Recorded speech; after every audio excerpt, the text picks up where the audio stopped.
serving Gallup McKinley County Schools for 27 years. Recently the Gallup Central, or currently the Gallup Central Principal, Rick Hall.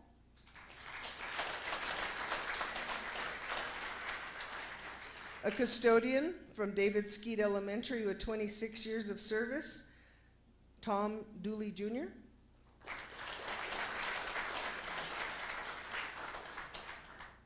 An educational assistant from Stagecoach Elementary with 26 years of service, we have Susan Abeda.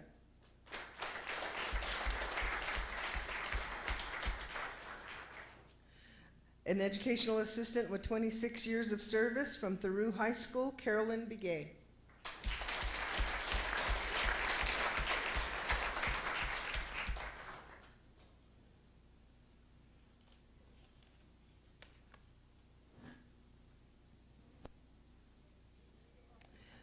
A bus driver with 26 years of service, coming to us from the Transportation Department, Virginia Hood.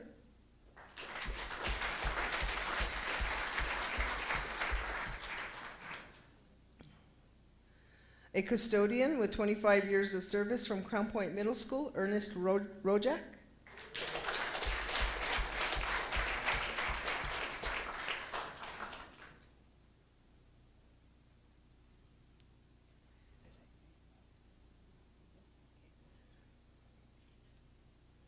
A custodian with 25 years of service from Gallup High School, Frank Francisco.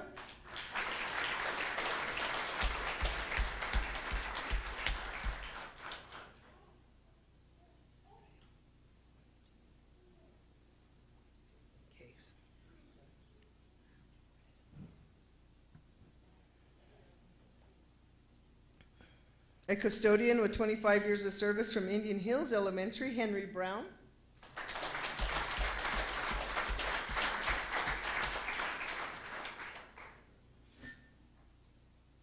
A teacher with 25 years of service from Thoreau Middle School, Deborah Hunley.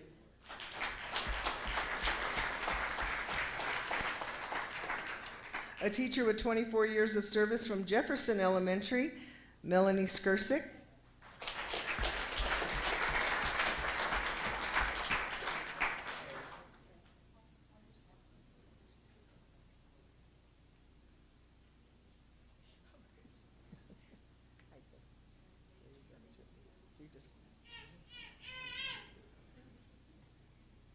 A teacher of 24 years from Thoreau Elementary, Dale Dolliff.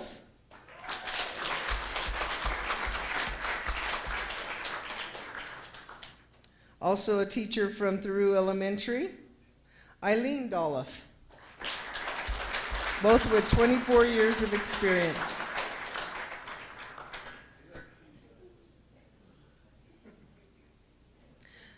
An educational assistant from Chief Manuelito Middle School, 23 years of experience, Bertha Avila.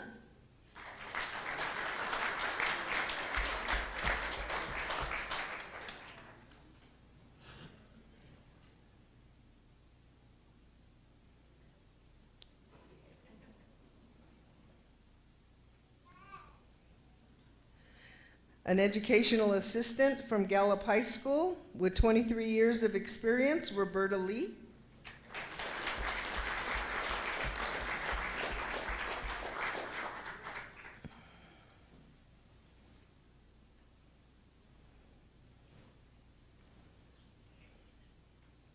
A custodian from Jefferson Elementary with 23 years of experience, Francisco Galavis.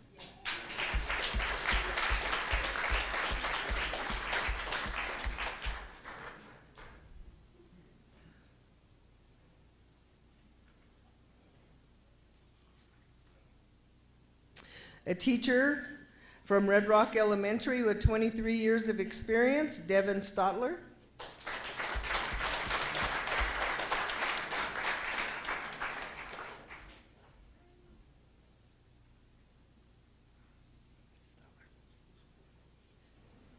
A teacher from Gallup High School with 22 years of experience, Deborah Thomas.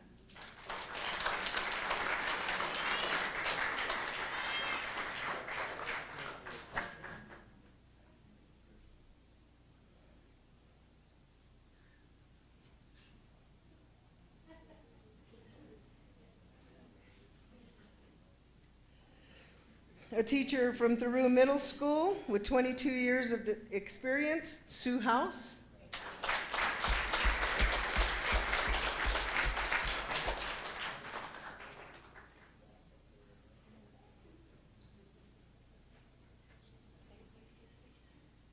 A cook from Crown Point Elementary with 21 years of experience, Sadie Chavez.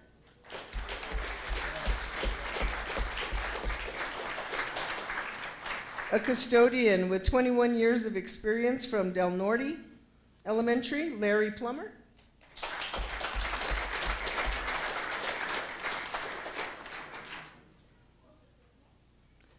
A teacher with 21 years of experience from Gallup Central High School, Vincent Quintero.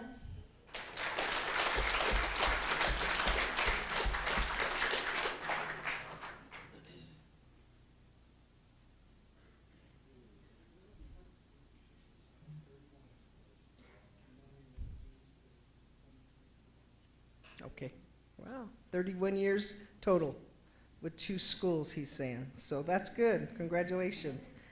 A teacher from Gallup Middle School with 21 years of experience, Elizabeth Tabbets. Yeah. A teacher of 21 years at Red Rock Elementary, Anne Doucette.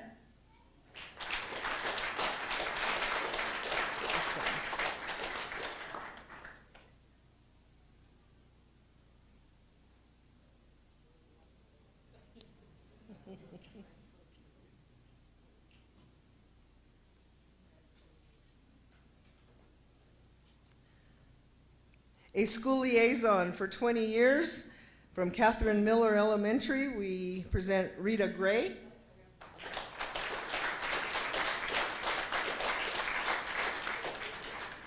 A records clerk for 20 years from EDC, John Ellett.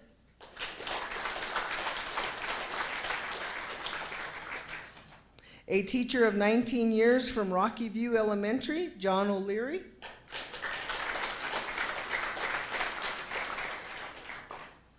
A counselor, 19 years of service from Tohatchee Mid, Linda Booth.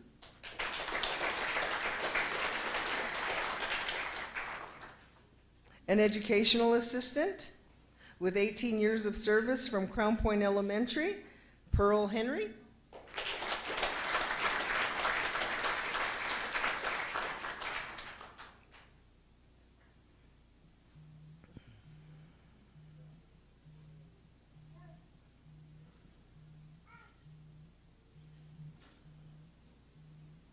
A teacher from Wyomira High School with 18 years of service, Nancy Lambert.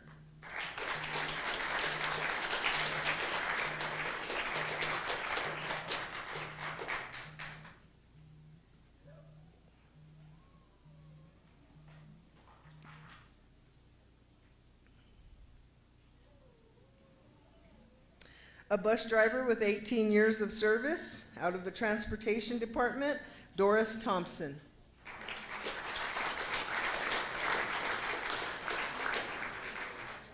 A teacher for 17 years at Catherine Miller Elementary, Lorraine Platero.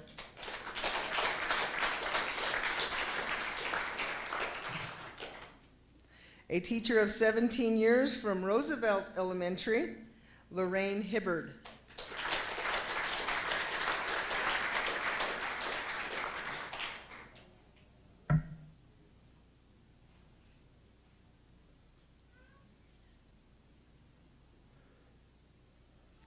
A teacher of 17 years from Thoreau Elementary, Kathy Ott.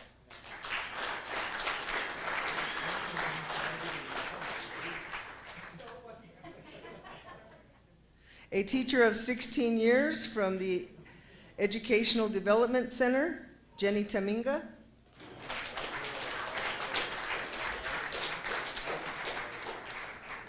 A cook manager from Wyomira High School, 16 years of service, Penny Matkovich.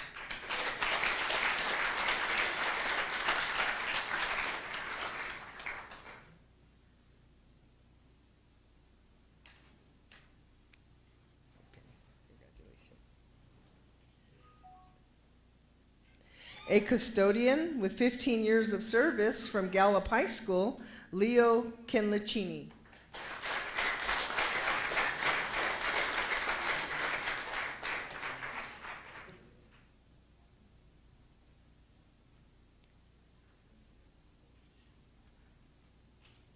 An educational assistant serving GMCS for 15 years from Jefferson Elementary, Virginia Sanchez.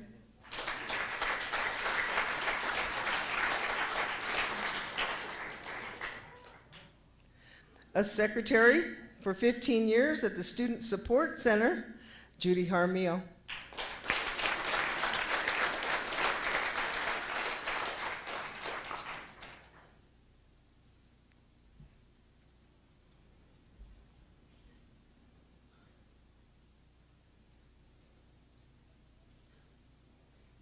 An assistant principal for 14 years from Mayamira High School, we have Joby Thiljan.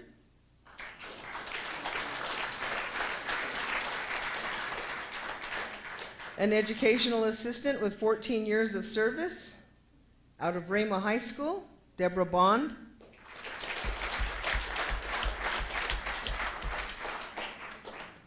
A teacher of 12 years from Gallup High School, Teresa Blackshear.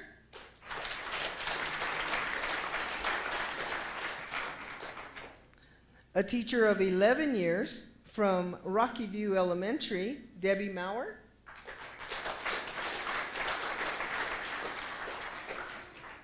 An instructional coach with 10 years of service from Indian Hills Elementary, Tina Taylor.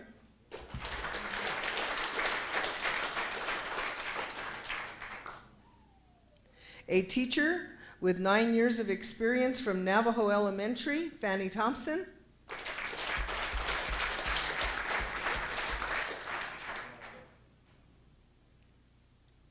A teacher from Tohatchee Elementary with 9 years of experience, Louise Capitan.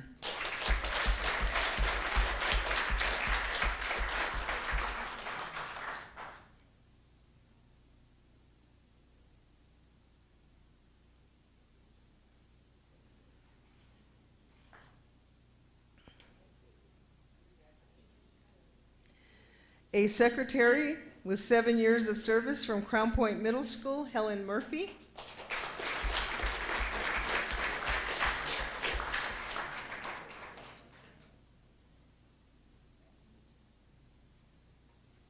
If you may have arrived late and you are a retiree and your name didn't get called, if you'd let us know, we'll announce your achievement and you can come up here and get your certificate and plaque. Okay. School Board and President Long, these are our retirees for 2018. If you would all join here for a large picture, Mr. Harasik will be taking.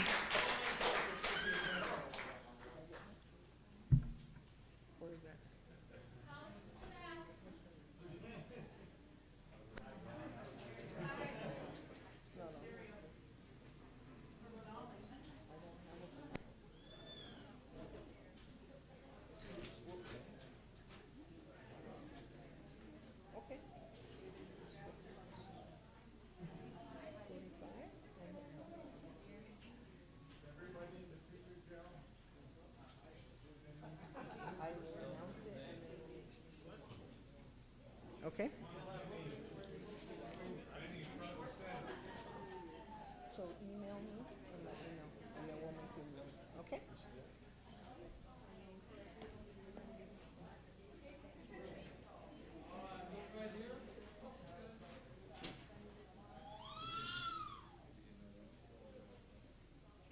We would like to announce from Thoreau Elementary with 45 years of service, Mary Desiderio. Congratulations, Mary.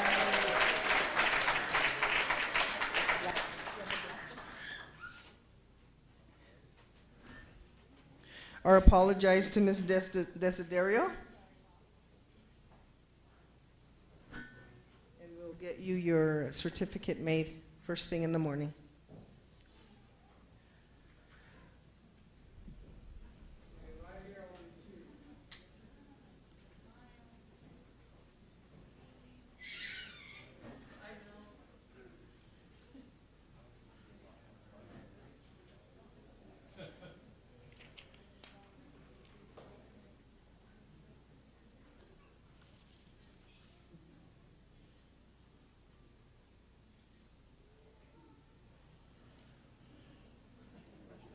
Thank you very much, retirees.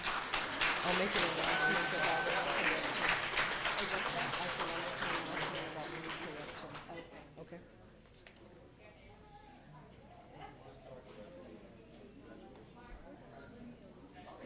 T. Fraser at GMCS. Okay? It's okay. I'm gonna make an announcement about any corrections that need to be made.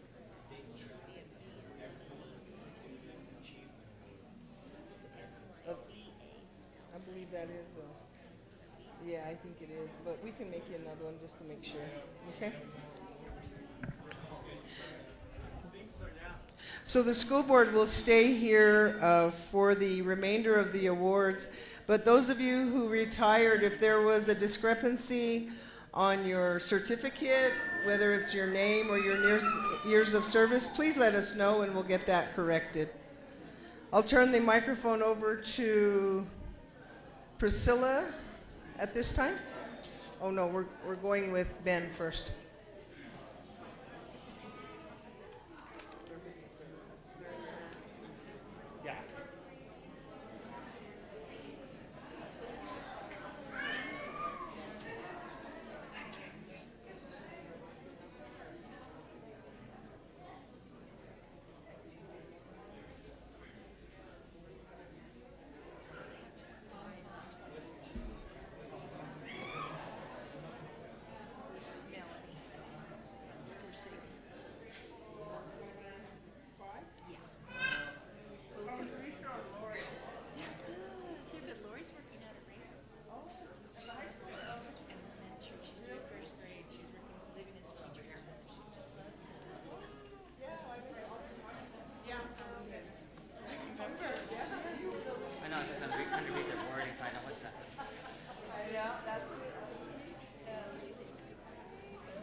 All right, folks, let's get back on track. That's a tough act to follow. Congratulations to all the retirees. We respect everything you've done. At this time, I'd like to take the opportunity to recognize some more special people from Gallup McKinley County Schools. So at this time, President Long, members of the board, Superintendent Hyatt. My name is Ben Chavez, the athletic coordinator for the district. And we had a few students who placed top 3 in the state track and field competition this year.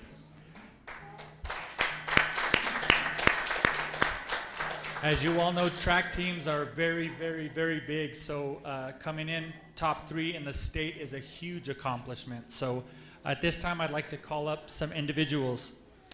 From Navajo Pine High School, placing 2nd in the 3200, Galvin Curley.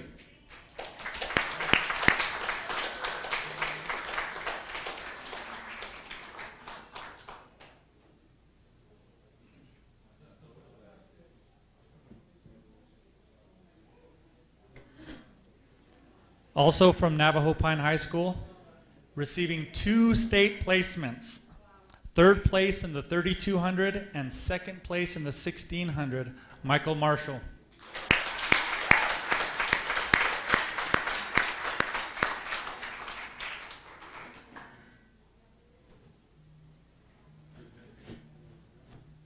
Congratulations, Michael.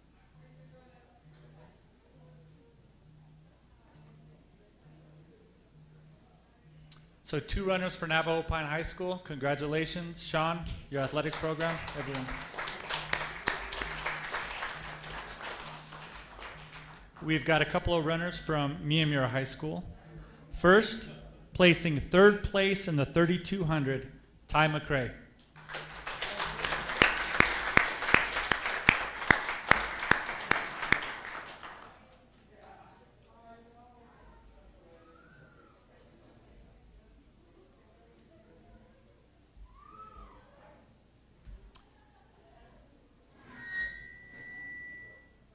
Next, from Miamura High School, placing 2nd in the 3200 and the 1600 meter state champion, Ashley Thomas.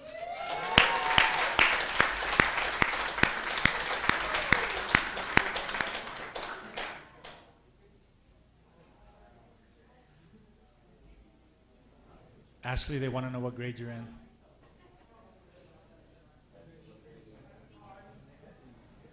Senior? Senior.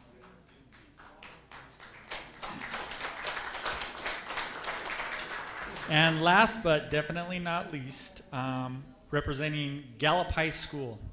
He placed 3rd place in the 100 meter, and he was the state champion in the 400 meter, Zachary Fields.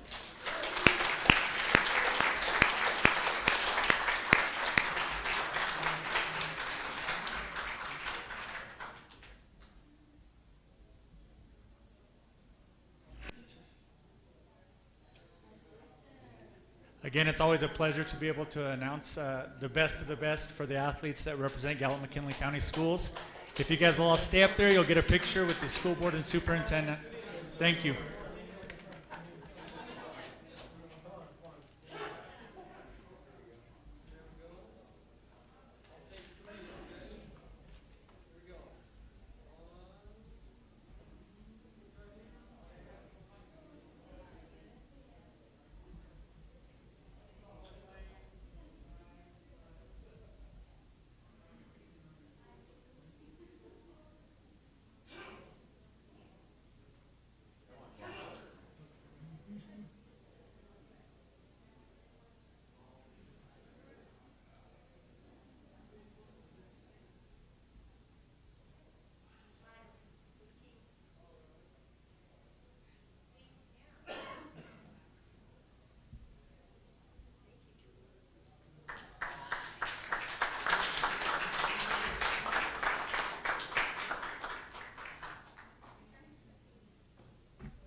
Where are the doll-offs?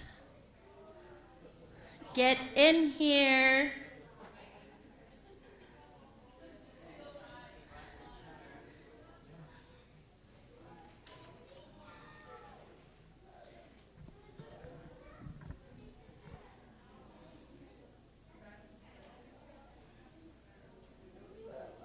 Come on in. This year, I nominated, and these two individuals, Mr. and Mrs. Doloff, have been a wonderful gift to our students and parents. Their energy, enthusiasm for education, honesty, respect, and love for their students is why I nominated you for this award. The New Mexico School Board Association Excellence in Students Achievement Awards are presented to individuals selected by local boards of education throughout New Mexico who have played an important role in providing student achievement in their local school districts. They help build the first bridges of education in elementary school to many students. From them, many have learned true teaching is a special partnership. The only real work when the teacher reaches beyond the outer image, looks into the hearts, understands and respects what they are. The student's role is to allow themselves to be seen, not just for who they are or have been, but for who they would be.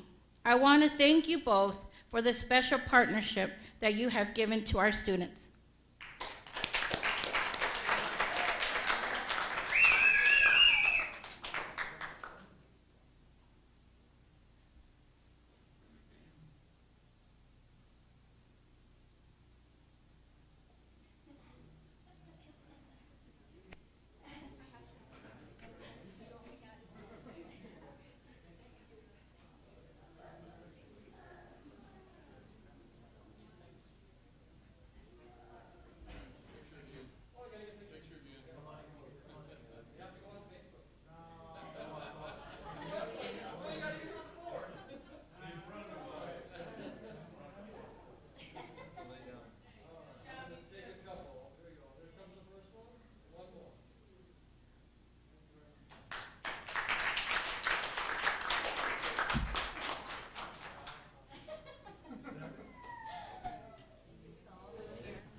Good evening, everybody. I also, as a board member, did a nomination, and my nomination was Priscilla Manuelito.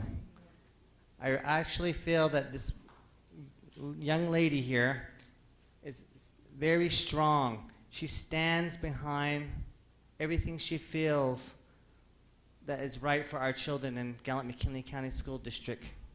And I honestly appreciate her wisdom and the fight in her that she has. And she is one leader that I know will go far. And therefore, I did nominate her, and I thank you so much, Priscilla, for everything you have done, and I hope you continue to do all that you do. Thank you.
Thank you, board members, the cat. And I'd like to extend our appreciation to the retirees. Wonderful job. All the great work that they did during their tenure as teachers and support staff. So that was good. But I guess one thing they'll realize is the real work begins when they get home after retirement. All the chores that were left unattended. That's how it normally works out. Yeah. Mr. Long, I would like to inform you guys that with the New Mexico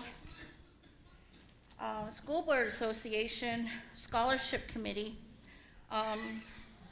As you all know, I'm the Region 1 president for that area, and the officers select individuals to represent for the scholarship. And I know her name's on here, number 424. Uh-huh. She's Amber Grace Billy. We were selecting her as a nominee tonight, but after I met with the officers, our Zuni, from Zuni and from CCSD, she is one of the nominees that were selected to receive the scholarship. So we have Amber Grace Billy from Gallup McKinley County. We do have one from Jaden Chironion from Zuni, and then we have Justice Hayes from Aztec. So those three will be receiving the New Mexico School Board scholarships of $1,000 each from our association. Ricochet, thank you. Yeah, that, I Oh, did it from. thank you for your Um, help Am- too in that matter. Yes, Amber Billy is from Tsegai Yep. High School, so I wouldn't mind running out there and presenting the chapter. Okay. Mr. Long, if you could give me just a few more minutes and my colleagues, I would like to read this. I did this for my mom. It's kind of an honor for me to be on the board and also having my mom retire. And I'm going to try and do this without crying, so bear with me. I would like to say a special thank you to you, Mom. Can't do it. Mom, I thank you for the 40-plus years of service that you gave to Gallup McKinley County. But for us, your children, it was more than that. You supported us, you sacrificed, you made it so that we have more than enough, and not wanted more. We didn't want to ask you for more, but you always provided more. Even though we had to share you with hundreds of children across this district, your love for us never failed. Your years of service for Gallup McKinley County has taught us dedication, hard work, and perseverance. Your love for students has taught us the unconditional love, compassion, and respect for others. As a single mom at times, with 2 or more jobs, you've shown us resiliency and strength. Your struggles that we saw, even though you didn't think we saw it, taught us that through prayer all things are possible. Planning our mother's retirement party, we look back with gratitude. She entered the professional dedication to assist young people to achieve their potential, to reveal and finding their own personal best. Many have and will continue to live on in her memories. We thank you all to her colleagues for their support, friendship, and what it is to serve faithfully with humanity. I will always remember and share laughter of our joys and laugh as our struggles, but mostly for your sincerity and for your trust. We thank you all. Shema.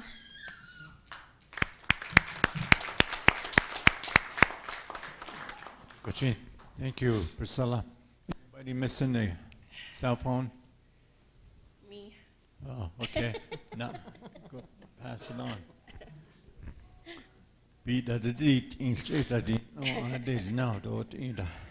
Thank you very much for giving me that time, guys. Yeah, so let's go to item number 3, approval of meeting minutes from the April 7th, 2018 board meeting. What is the pleasure of the board? I'd like to make a motion that we approve the minutes, Mr. President. Okay, motion's been made. Roll call. Joan? Mr. Mitchell, Yes. Miss Manuelito, Yes. Mr. Shaw, Yes. Mr. Morrison, Yes. Mr. Long. Yes. Okay, we approve the meeting minutes. I want to thank the assistant superintendents for being here. Yeah, thank you, Joan. Thank you, Mike, and those staff that are in the audience, staff of Gallup McKinley County School System. Yeah, and thank you, board members. Let's go down to item 4, approval of consent agenda items. Board members. Mr. President, I'll motion to approve. Hakashi, motion's been made by Priscilla Manolito to approve the consent agenda items. Roll call, Joan. Mr. Mitchell, Yes. Ms. Manuelito, Yes. Mr. Shaw, Yes. Mr. Mortensen, Yes. Mr. Long. Yes. Okay, thank you, board members. Let's go down to study circle, number 5. We don't have any public comments, reports. Mike? President Long, members of the board, and those that are in attendance today. I have a few items that I want to discuss today. Some of these items are at the request of you, and I'm going to start with just thanking all those who participated and also helped prepare the graduations that took place these last few weeks. I was very impressed with the level of effort and respect that was given at these graduation ceremonies, and I think we had, usually when I'm sitting up there I'm counting people the best I can, and I think we had about 13,000 people supporting approximately 700 graduates, and that's a lot of people from our community that value our students' education and their accomplishments, and so it was good to see such a turnout at these celebrations. So, and also thank you, board members, for being there. I think we all at least had 2 people at every graduation this year, which is important that we show our support also. The second item I wanted to make a comment about publicly, and this is also going to be put in writing to send out to the community regarding some of the safety measures that we continually are updating as we continually work to protect our students and staff in our schools. And so I just want to give some information on this. I'll go over it fairly briefly, and if you have any questions, I'll answer those questions first before I go on to my last topic. We have met with law enforcement. We've met together as a board. The PSFA, which is the Public School Facilities Authority from the state of New Mexico, has also come out to our location and did a presentation on good practices in order to keep schools and students safe. And this is something that's not new to us. We have been working on accomplishing this task for years, but we can always learn more ways in which we can protect our students and staff, and so that's what we are continually doing. And so I have released some information to the public. I'm going to go over some of that again and some new items that will be released to the public soon as we continually improve. Just again, I think I mentioned this before, but we spent about in the last year and a half about $3.2 million in electronic door access and surveillance for our schools. We are going to put about $1.3 million more into these electronic devices at all of our schools to make sure that, not one, that we have surveillance of what's going on in our schools, and number 2, that we're protecting the door access and trying to create a one-point access for our student, staff, and the public. All of our schools in the near future will have a buzzer access video doorbell system. Not sure what they call it. They have a different name for it from Honeywell. But when school is in session, you will need to go up to the door, push a button, and there's a video and a voice communication between the inside office before they will let people into the school building. This has been an effective tool to avoid some incidents at our school sites, and I think parents also very much value that level of security. It just takes a few minutes to get rung in once they verify who you are to let you in the building. Again, we are also looking at one-point access with respect to the school sites. We have a lot of open sites, meaning that people can access our schools from lots of different directions, and there's no barriers for them to get to our schools. And so we are looking at fencing where we can to make sure that students, visitors, etc., are entering at one point of access onto school grounds. Some schools are more difficult to do that. Miyamura is a great example of a difficult school because there's so much around it. In order to fence that whole area and have one point of access will be difficult, but there are many schools that will be able to make safer in that way. And I think we could even make some adjustments here next door to even create a better or less numbers of access points for that school. Again, we're going to continue. We spend about $750,000 a year on security guards, especially at our secondary schools, and where needed. We're looking currently at this summer at ways in which we can make sure teachers and staff can lock their doors and students can lock their doors to their classrooms quicker. Also, it was suggested by law enforcement that we put first aid kits in all classrooms, which we will do. One of the areas in which law enforcement said that we need to do a better job, and they provided some information on ways in which we can control better who is in our buildings. That was a concern. It's a concern of mine also. Again, when you have not as good controls about who's coming onto the property, you also need to have good controls inside the building if they do gain access. And so one of the things is I have asked the principals to do is make sure that this next year that they put a plan in place that we will review to make sure that students and visitors and staff are identifiable at all times in school buildings.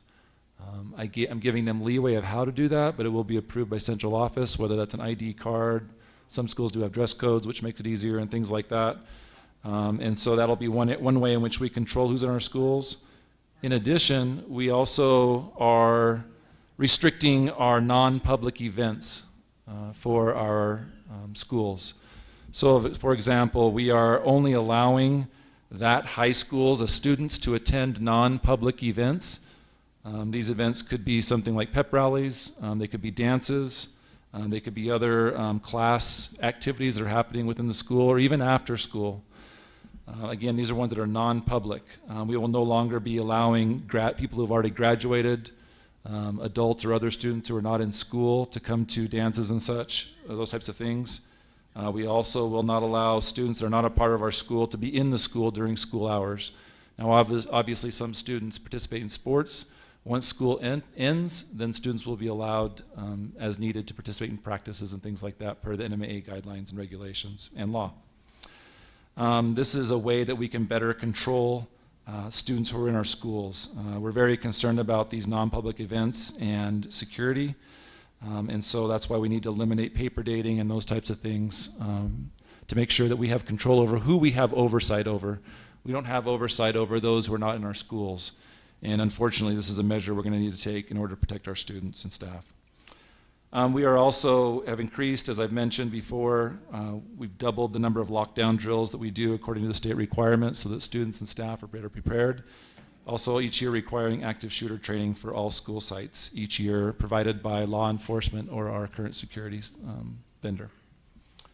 In addition, one thing that we found that we really need to do a better job at in this community is better communication. We have 4 different jurisdictions with law enforcement, along with fire and other agencies that we have to work with in case of a tragedy or an event where we need to get students out of school or take care of them.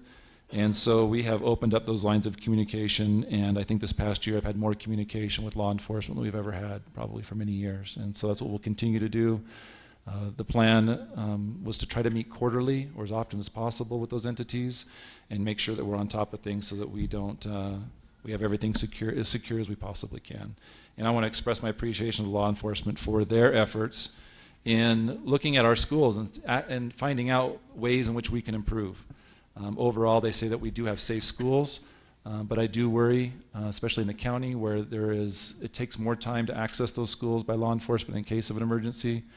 And even sometimes in town. You know, we recently had a student that was in serious medical condition. It took 20 minutes for an ambulance to get there in town. And so just imagine what that might take for a location outside of town in the rural areas. So, Mr. Hyatt, has Yes. that quarterly meeting been set yet again? I know we had one and we wanted to do another follow-up. We haven't set one as a board with law enforcement. We did have invited law enforcement to our PSFA meeting that when the PSFA came out to give best practices of what they're finding across the state. But we do need to schedule another one, yes. Maybe after the election. Remember, election's coming up. Probably have a new sheriff, maybe. The last item I wanted to talk about today, I think I want to try to do my best. I probably could take a couple hours on this, but I won't. I'll try to make this as quick as possible, but as informative as possible. There is a current situation that a lot of rumors and comments being made across the community regarding Gallup McKinley County Schools and Middle College High School. and it's unfortunate that there are not more people here to hear this, but this is video and live broadcast across the internet, and I will also do my best if I have to do some sort of a white page or something on this, the comments I make, so we can distribute to the public. I think there's been a lot of misinformation and information that hasn't been shared that people do know that I think would calm people's, or answer people's questions, or maybe even calm some fears. And so I have a presentation today that I'm going to go over. It's going to take a little while, and so I appreciate your patience with me. But again, at the end of this, or even during it, I am open to questions and comments from the school board. First of all, I want to express my appreciation to those who made an effort when they heard about things that are happening with Middle College and Gallup McKinley County Schools to actually come and meet with board members and me. I have opened my door to anybody that wants to come and speak to me, and I've met with several community members and also parents to at least give them a different perspective of what's happening regarding this situation. We try to be as transparent as possible. We also expect that Middle College is transparent in giving the community all the information that they have. There's not a whole lot of information that I have that they don't have. There are a few things that we are still looking into, but there are public documents that show that we have notified them of our concerns and also notified them in regards to some of their concerns of our position. So again, I'll extend that offer to anyone tonight. Again, welcome to come and talk to me. I will lay out all that I know or that I can give to anybody that wants more information. I do understand that Middle College parents are concerned. You know, I understand that parents, when they hear information in their school, that it's something that they, regarding potential closure of a school, that is something that is concerning to them, and so that brings up a lot of emotions. But I also, again, I have extended an invitation to come meet with both sides so that I can explain information to them individually to them. The data that I'm going to give you today and the information I give you today is all public information for the most part. It's acquired through the state of New Mexico, it's acquired through the school district, and again, both the school district and also Middle College have access to this information and should be giving it out to everybody. I am concerned that we do have some in the community who are public officials. I excuse parents, but I don't excuse public officials for making rash, inappropriate, and deliberate comments without hearing both sides of the story in ways that they can be objective before they make these off-the-wall comments and accusations against whether it's me or whether it's the school board. Anybody that's professional understands that when you hear something, and anybody that has employees, if you listen to the first person that talks to you and you don't hear the whole story, more often than not, you're probably going to make a bad decision based off that information. It's important to hear both sides of the story or all sides of the story so that you can make an informed decision. It's also concerning that when these public officials make comments, when they have absolutely nothing to do with what's happening. I think that's unfortunate also. And so I would ask that public officials that have concerns or questions that they actually come and talk to us. Specifically, we had some accusations from some UNM advisory board members towards Gallup McKinley County School Board and myself that were inaccurate, false, or they didn't have enough information to make such comments, nor do they have any oversight whatsoever as an advisory board over what is happening. I think the UNM advisory board, sometimes some of them get confused that they are not the board for Middle College High School. It's apparent that they may not understand that role, that they don't have any scope of work over that school. And it's unfortunate that they've made these decisions to make these comments. I think that we have made great strides. The relationship between UNM and Gallup McKinley County Schools has not been in existence for many, many years. This is the first year that we've actually had good communication with administration from that school, and it's unfortunate that the UNM advisory board feels that they need to make these kind of comments and possibly cause problems with this relationship. I was able to meet with a couple UNM advisory board members and was able to at least give one side of the story. I invited them in because I don't want them, obviously it appeared that they're being given false or inaccurate information about the whole story. I felt it was important to be transparent and give them the information so they don't get hoodwinked. As I've reviewed the board minutes from Middle College High School over the last 3 years. Me personally, and again, this presentation is myself, I do not speak on behalf of the school board, but I have become increasingly concerned about what info Middle College High School School Board is receiving. It's unfortunate that they're not here tonight. I don't think that I've seen them at any of our board meetings for many years unless I was not here. It is important as a public elected person, as part of a school board, to be a part of the process and have oversight over your school. It's also very important that the CEO of a charter is transparent with the information to them. I'm not aware of other side conversations that may happen where information is relayed, but in public there are obviously concerns with respect to their open meetings conduct that needs to be addressed. So tonight I'm going to start by giving an overview of what has transpired over the last year. I will also continue to give updates to the public every single meeting if I have to, of what we find as we continually investigate the charter school in their actions and possibly things that we should have been paying more attention to ourselves. So I'm going to start with a timeline. And I have a PowerPoint. It's not the most exciting PowerPoint in the world, but I think it'll provide some basic overall information that's worthwhile to the public and parents of Middle College High School. So there's probably about 20 more bullets I could probably throw in here, but again, this is an overview. In the fall of 2015, number one, Middle College wanted to increase their students by 30, from 70 to 100.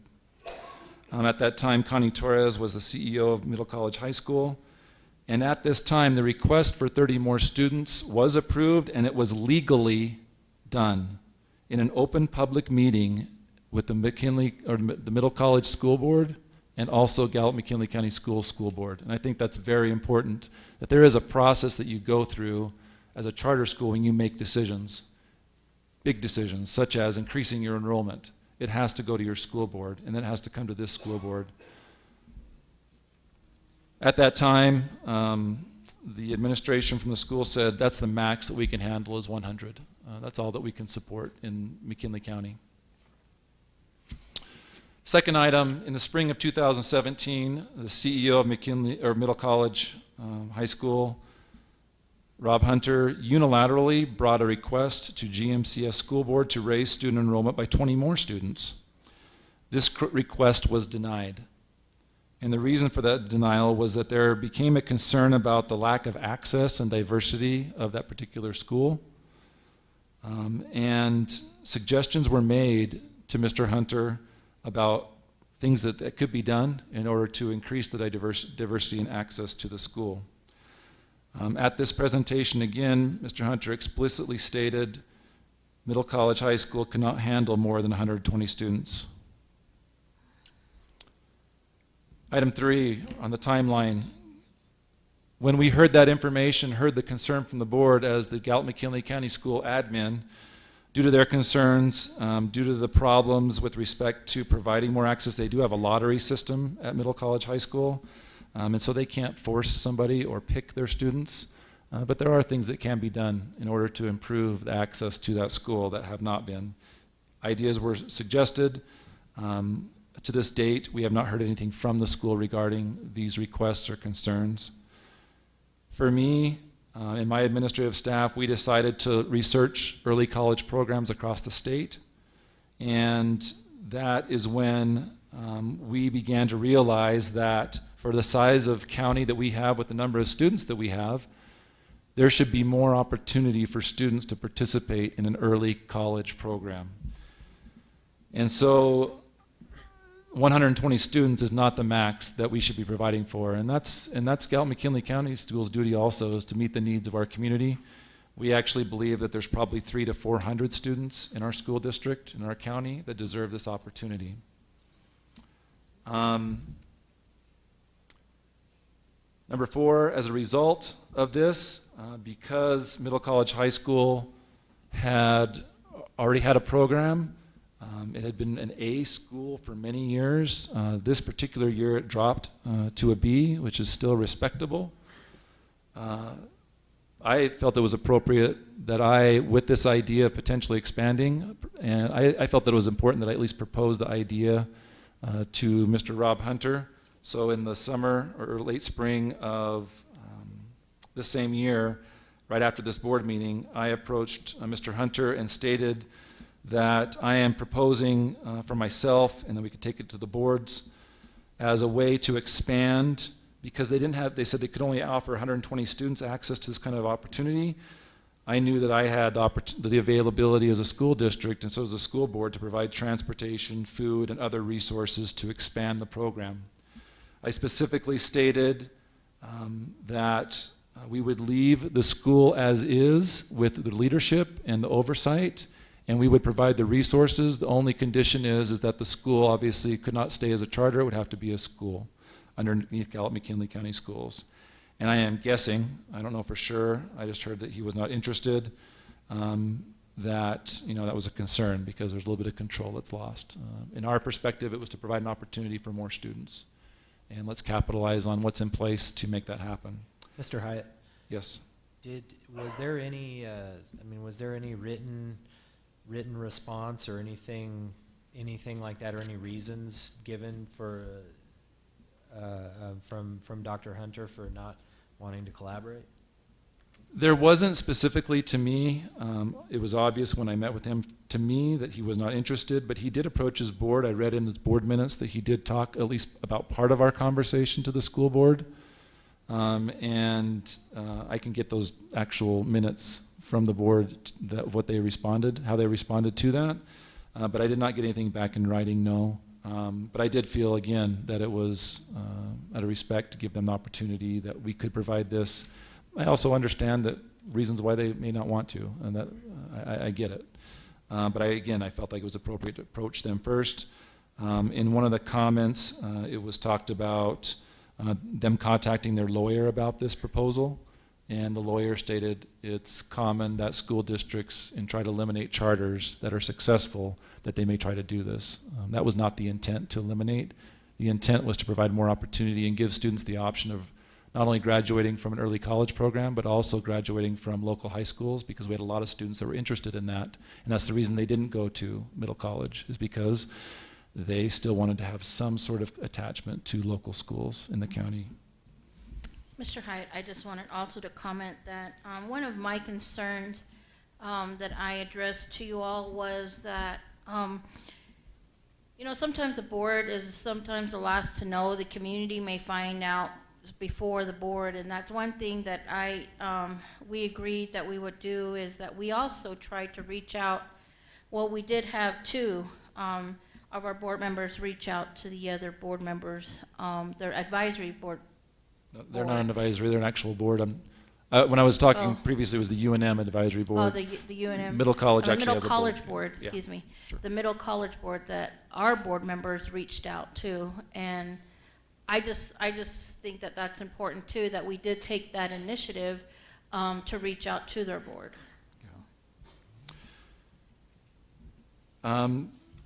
Yes, that was recent, that there was some attempts. There's been some other attempts, but again, it's up to that school board and also that entity to be transparent. We can reach out, like I said, we reached out to UNM Advisory. There are also some attempts to reach out to the actual middle college school board informally, to at least give the other side of the story of what we believe is happening. So item number 5. Knowing that there was not an interest in expanding, we decided that we had to figure out a way to provide this opportunity to more students in our county. And so that's where McKinley Academy began, so that we could expand past 100 or 120 students. There was no intent to dissolve middle college high school when we created McKinley Academy. There have been some statements by Ralph Richards and Terry Garcia that's what they heard. There was no intent, but then this happens, and it looks like that they were lied to, is what they implied, at least as reported in the newspaper, which isn't always accurate. But in this particular case, I heard it from them also. Those are the two board members that I met with. That was not the intent. I think as we go through the timeline, I think the public will better understand what the true concerns are from the Gallup McKinley County School Board regarding why middle college maybe they shouldn't exist, or maybe they should exist, or how does that look, and what needs to change. Mike? Yes. Let me make a comment on that one there too, regarding McKinley Academy.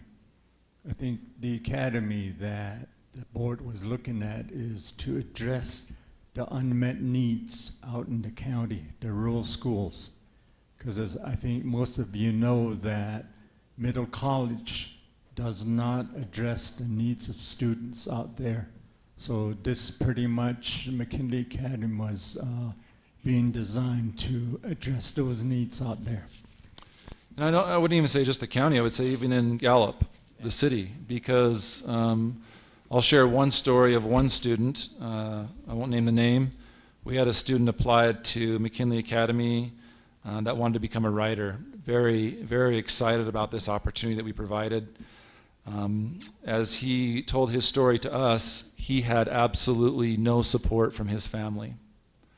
The mother was not interested in helping him pursue this opportunity. We bent so that he could at least apply on his own. He wanted to become a writer. He wanted to go to college, and he had this dream. He did not have access. He did not have the finances to support himself to get to the college campus. He obviously could ride a bus, or could at least walk to a place where a bus could pick him up. There are students like this that deserve the opportunity just as much as a student that has the financial ability or the parental support from their family to accomplish this goal. And so again, this kind of access to a early college program benefits lots of different kinds of students in lots of different situations across the county, in town, out of town. Number 6, in the summer of 2017, school grades were made public, and there became some serious concerns because there was a drastic decline in the performance of middle college, high school with respect to the state's requirements for performance. And in my opinion, from what I've seen, it's one of the largest declines over 2 years that I've seen from a high school.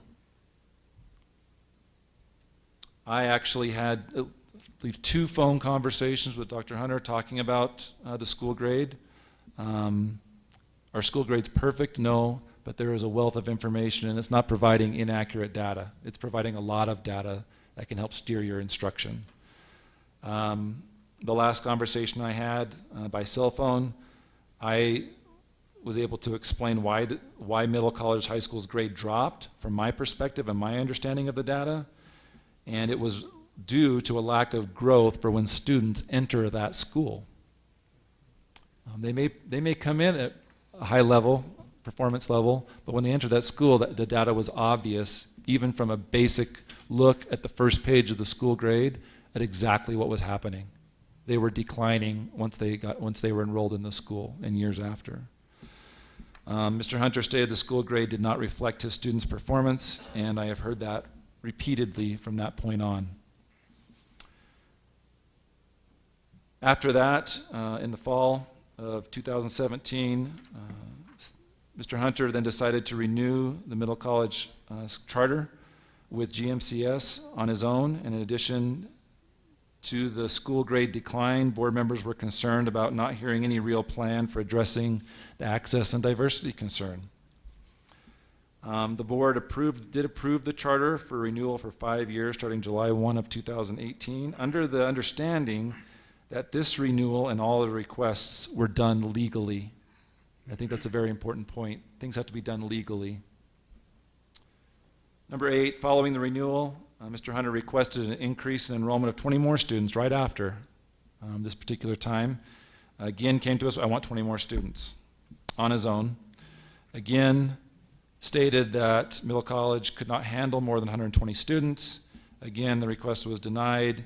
In addition, again, to past concerns, we now have a charter with a dramatic drop in school grade over the last 2 years and no real progress or plan for access or diversity from the concerns that were raised before from the school board, the GMCS school board.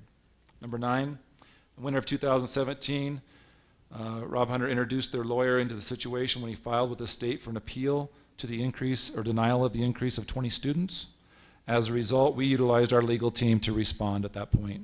Before this, no lawyers were involved. Number 10, the Secretary of Education eventually stated to both entities to negotiate a settlement to the issue.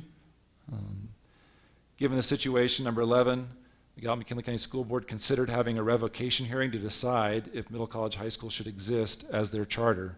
Given the lack of interest in Middle College wanting oversight, and this is from my perspective, and the continued problems GMCS was finding with the charter. This was not a decision to close the school. An intent to revoke means that the board wanted a hearing to listen to both sides, and what that looks like is they would charge GMCS administration to present one side of why they shouldn't exist, and then they would have Middle College present the other side of why they should exist. Everything's laid out on the table, and the board makes a decision. There's lots of decisions that can come out of that. One decision is that it's revoked immediately, and then there's other decisions as it could be revoked in a certain period of time. Corrective action could be put in place, and the charter stay open. Or there is no revocation, no corrective action, and it continues to exist as is. And probably some combinations, and there may be some other ones, but I'm not a lawyer, so I don't know all the possible solutions. Number 12, while I personally was searching for information relating to the Middle College activities regarding the appeal and hearing, I requested board minutes from 2015 from the school. I found that Mr. Hunter acted unilaterally and illegally with respect to the Open Meetings Act when he 3 times did not have his board act on any increased enrollment or act on the renewal of the charter school. This lack of action, because by the Open Meetings Act it is required that the board votes, all of these actions became void. Mr. Hyatt, excuse me, Mr. Hyatt. When you say these actions became void, I mean, you're talking about the renewal, the Middle College High School charter renewal. So does that mean technically they don't have a renewal starting in July? There is no renewal. That's a It was fairly important point. I mean, they didn't renew that thing legally, so I mean, they're, I guess, kind of shot themselves in the foot with that. Is that right? Correct. It was under the assumption from the Gallup McKinley County School Board that everything was done properly, that their school board obviously voted on this. You know, you expect something so basic and fundamental as the Open Meetings Act in public education, that boards do their best to try to follow that, and administration. I understand sometimes people make mistakes here and there, but this is significant. You're renewing a charter and you don't have your board vote on it, or I'm not only talking about the renewal, but also the increase of 20 students both times was also not on an action item on their board minutes at all. Was the appeal to the state approved by their board? Number 9? There was a discussion in board minutes after the fact when the lawyer needed to be paid, and then there was some discussion in those board minutes where it appeared that the CEO had met with the school board president alone to discuss that, and that this needed to happen to pay the lawyer for the appeal, but there was no action on an appeal. Does the state of New Mexico know that, what are we talking about here, number 9, number 12. 8, Oh. number 7? I mean, does the state of New Mexico know that none of these have been approved by their Board of Education? That's my next point. Our legal team, once I notified them that none of this had been done properly, our lawyer notified their lawyer, and we also notified the state of New Mexico that this whole process was done illegally. In addition, well, with respect to the asking for 20 more students, because that's what the appeal was about. In addition, as I mentioned, also the renewal. Whether that has reached the state level or not, I don't know. I have not specifically spoken with the state about that, but I do know there was a document sent to the Secretary of Education and also Middle College High School that the 20 student increase in the appeal is all void because nothing was followed properly. Mr. Hyatt, my question goes back a ways, but I think I would like to know what happened to the 30 students financially, the increase we made. I know that charter school students get, is it 12,000, 13,000? It's approximately, with state operational funds, about $12,500 per student. So times 30, that's like $360,000 roughly, a little more probably. What happened with those funds? Because I remember when they were wanting to increase the 20, that was one question I had was, what are you going to do with the additional funding of the 20 students? Because we didn't see a change from our concerns from previous increase of 30.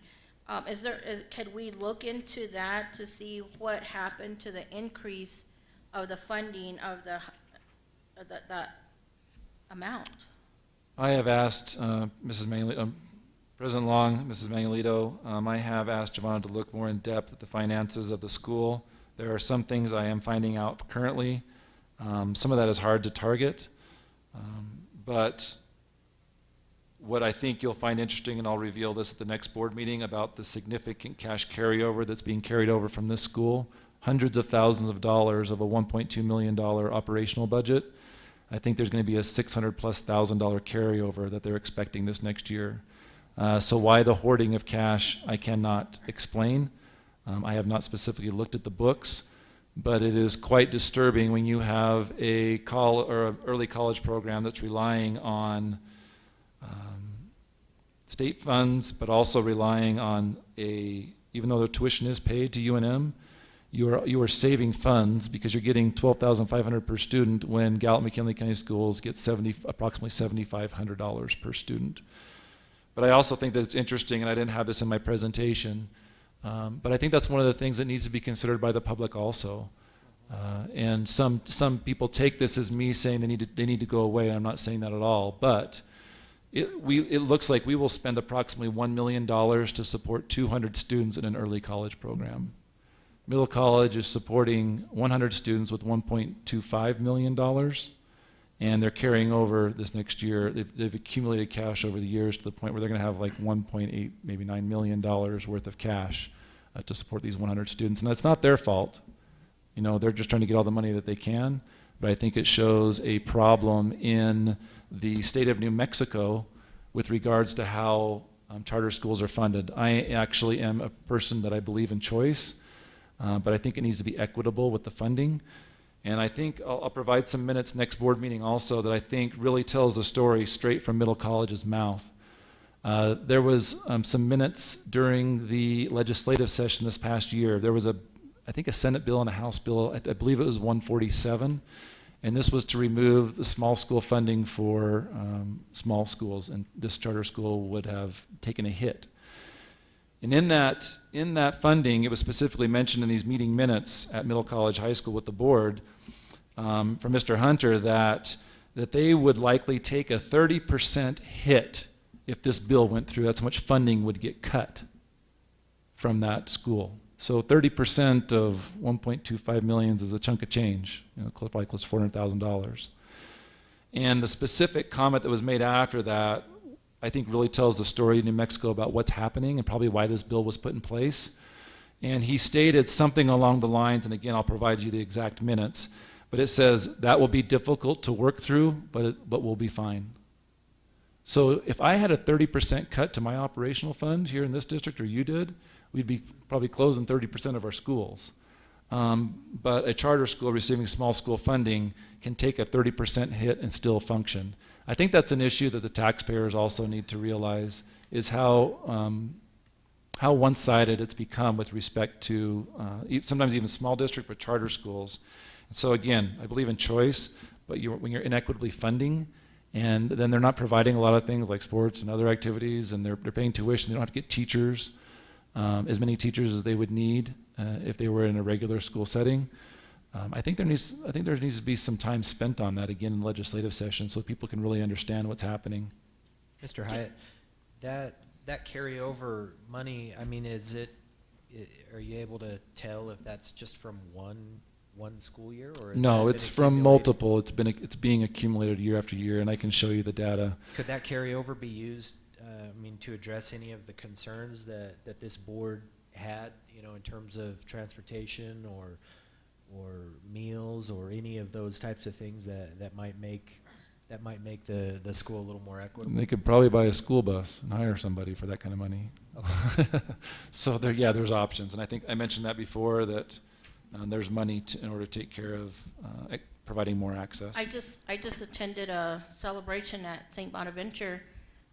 They bought 2 full-size buses and 1 small one for like $208,000. So with $600,000 they could spend, like get 2 buses, at least 3 buses. And again, I'm not saying this is Middle College's fault. I mean, they're getting the money that's owed to them according to the way the state's set up. I'm just expressing it as, you know, it is a concern with a lot of school districts when the state is facing funding crises, funding crisis this last school year or 2 school years ago, and then schools can cut 30% of their budget, yet we're the ones getting a lot of money swiped from us. I think that really speaks to what's happening in New Mexico, and I think maybe legislatively that's something that maybe we need to look at ourselves along with other school districts and possibly addressing next year. So, Mr. Hyatt, do they pay for the teachers of these students, or do they just piggyback off of UNM professors? It's a combination. They have their own teachers that teach high school courses and probably some college courses, and then they also pay tuition for students. But it's cheaper to pay tuition than it is to pay for a teacher, typically. I guess it depends. Something I can look into. So the last item, number 13, and I think this is interesting because I believe there was a parent meeting for Middle College High School after this information, number 13, was understood by Gallup McKinley County Schools, our lawyer and their lawyer. After Middle College received the information that everything they had been doing was void, their lawyer approached our lawyer and asked if GMCS would consider letting Middle College High School try to become a state charter. And since then, the lawyers have been trying to work out a proposal that could potentially be brought to the school boards for action. And I think that's important because I don't believe, and I could be wrong, I hope I am, that this information has not been given out to the public. I think that might alleviate some concerns that we're actually trying to work together to possibly separate ties. This obviously is not a good relationship, and I think it's rightfully so, in my opinion, that the school district has a lot of concerns regarding what's happening. Again, I am still looking into more things. There are some things that I believe, I hope they're not true, but we're still looking into some other issues that we have found thus far that I think also need to be made public. So again, the Open Meetings Act is a basic and fundamental law. Every administrator and school board member should be aware of this law. I know this school board has received training on that, and I know that even if I tried to do something like that, they would probably say something to me. And sometimes mistakes are made, I understand that, but to have a renewal of a charter not approved by your own school board is blatant, or there's some level of ignorance in understanding the law. And this presents a significant material weakness, which is one of the requirements of a school district is going to decide whether a charter school, a district charter should continue.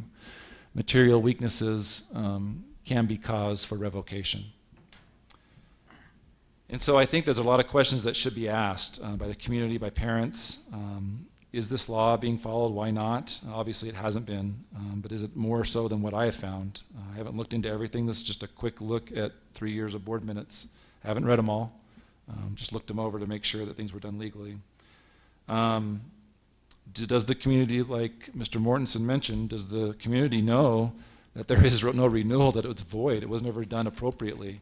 And now, obviously the school board has a lot of concerns that have come to light since that time, even though I think it's apparent that the school board and myself actually were working with Middle College to try to help them stay on as a charter, even though there were all these concerns, to make it look like now that somehow we just flipped and tried to pull the rug out from underneath them, I think is unwarranted and untrue. Now, as we've looked into it, there's a lot of problems we're finding over the last 2 years. Again, there may be some prior to that. I haven't looked into that very much, but I think it's something that I think warrants the school district looking into. And so anybody that thinks otherwise, again, you can listen to the facts and make your own decision. I think also this timeline, I think some of this information, I don't believe everybody understands this information. That's why I'm going to provide it, so you can kind of see what's transpired over the years, or over this past year especially. But I think another part I want to make sure that people know is they can go find this information out themselves. They can go ask Middle College. They can come ask us. I'm willing to sit down with anybody. And I've heard a lot of people that are upset, which is fine. But if you're not willing to sit down and hear both sides of the story, then that's your fault. I can't help you. It's not my job to go tell all the parents of Middle College our side of the story. That really, all the information I'm giving you is known by Middle College. They should be able to do it themselves. They should have already been transparent about it, and I hope they were. Again, there's no information today that is, I don't believe, is not known by Middle College High School administration. So I think I want to next talk about the school grade. I think that's an interesting thing that the public needs to understand what's happening. I've heard some people that said they've looked at it and they looked at the data and what is being stated is true and it's not representative, and then it's not representative of the performance of the school.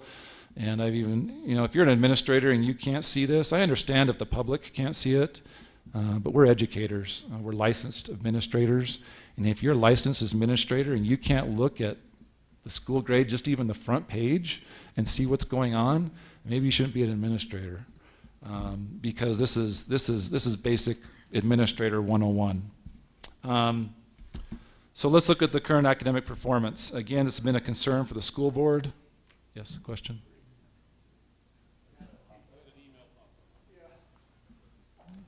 Thanks, Pete. Hope it wasn't from our lawyer.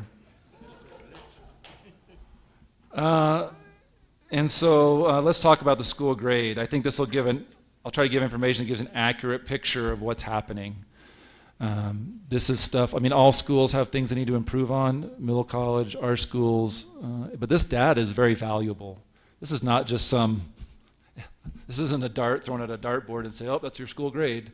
There's a lot of statistical information. Some of it's deep that I won't go into, but I'll try to give an overview that the public will be able to understand, especially those that are not a part of the educational system. And I really believe that, there's things that we need to work on as a school district. I own that. There's things that we've done well, and we obviously own that also, but it's our job to tell the public and be transparent about school grades. And I hope that's what also is happening at Middle College. It's obvious that that it appears, at least, again, I hate to rely on statements made in newspapers over the last year, but sometimes there's a tendency when there's a problem in your school or school district, you want to sugarcoat it. But I think that we owe it to the public to be transparent, to analyze it and give things that we need to work on and things that are going great, and things that are going well. I know that there's at least one area I'll show you in a minute that I think both Middle College and also GMCS, we got to do a better job, and specifically with our lowest performing students. And that's been something that we've been addressing as a school district this year. Again, so let's begin at the school grade. So just a quick overview for the public, and is there a way to put the video on this, Pete? Because I'd really like this to be, it's on there? All right, good. Not yet. In the state of New Mexico, they basically classify every student who takes the PARCC exam, which has to do with math and reading, and they place you in one of these categories. The lowest performing is towards the bottom, not yet met expectations, and then the best you can be, the highest category is exceeds expectations up here on the top. And it's really simple to understand in general. Again, there's a lot of statistical analysis that happens, but basically they're saying when a student enters a school, what should happen? They expect growth.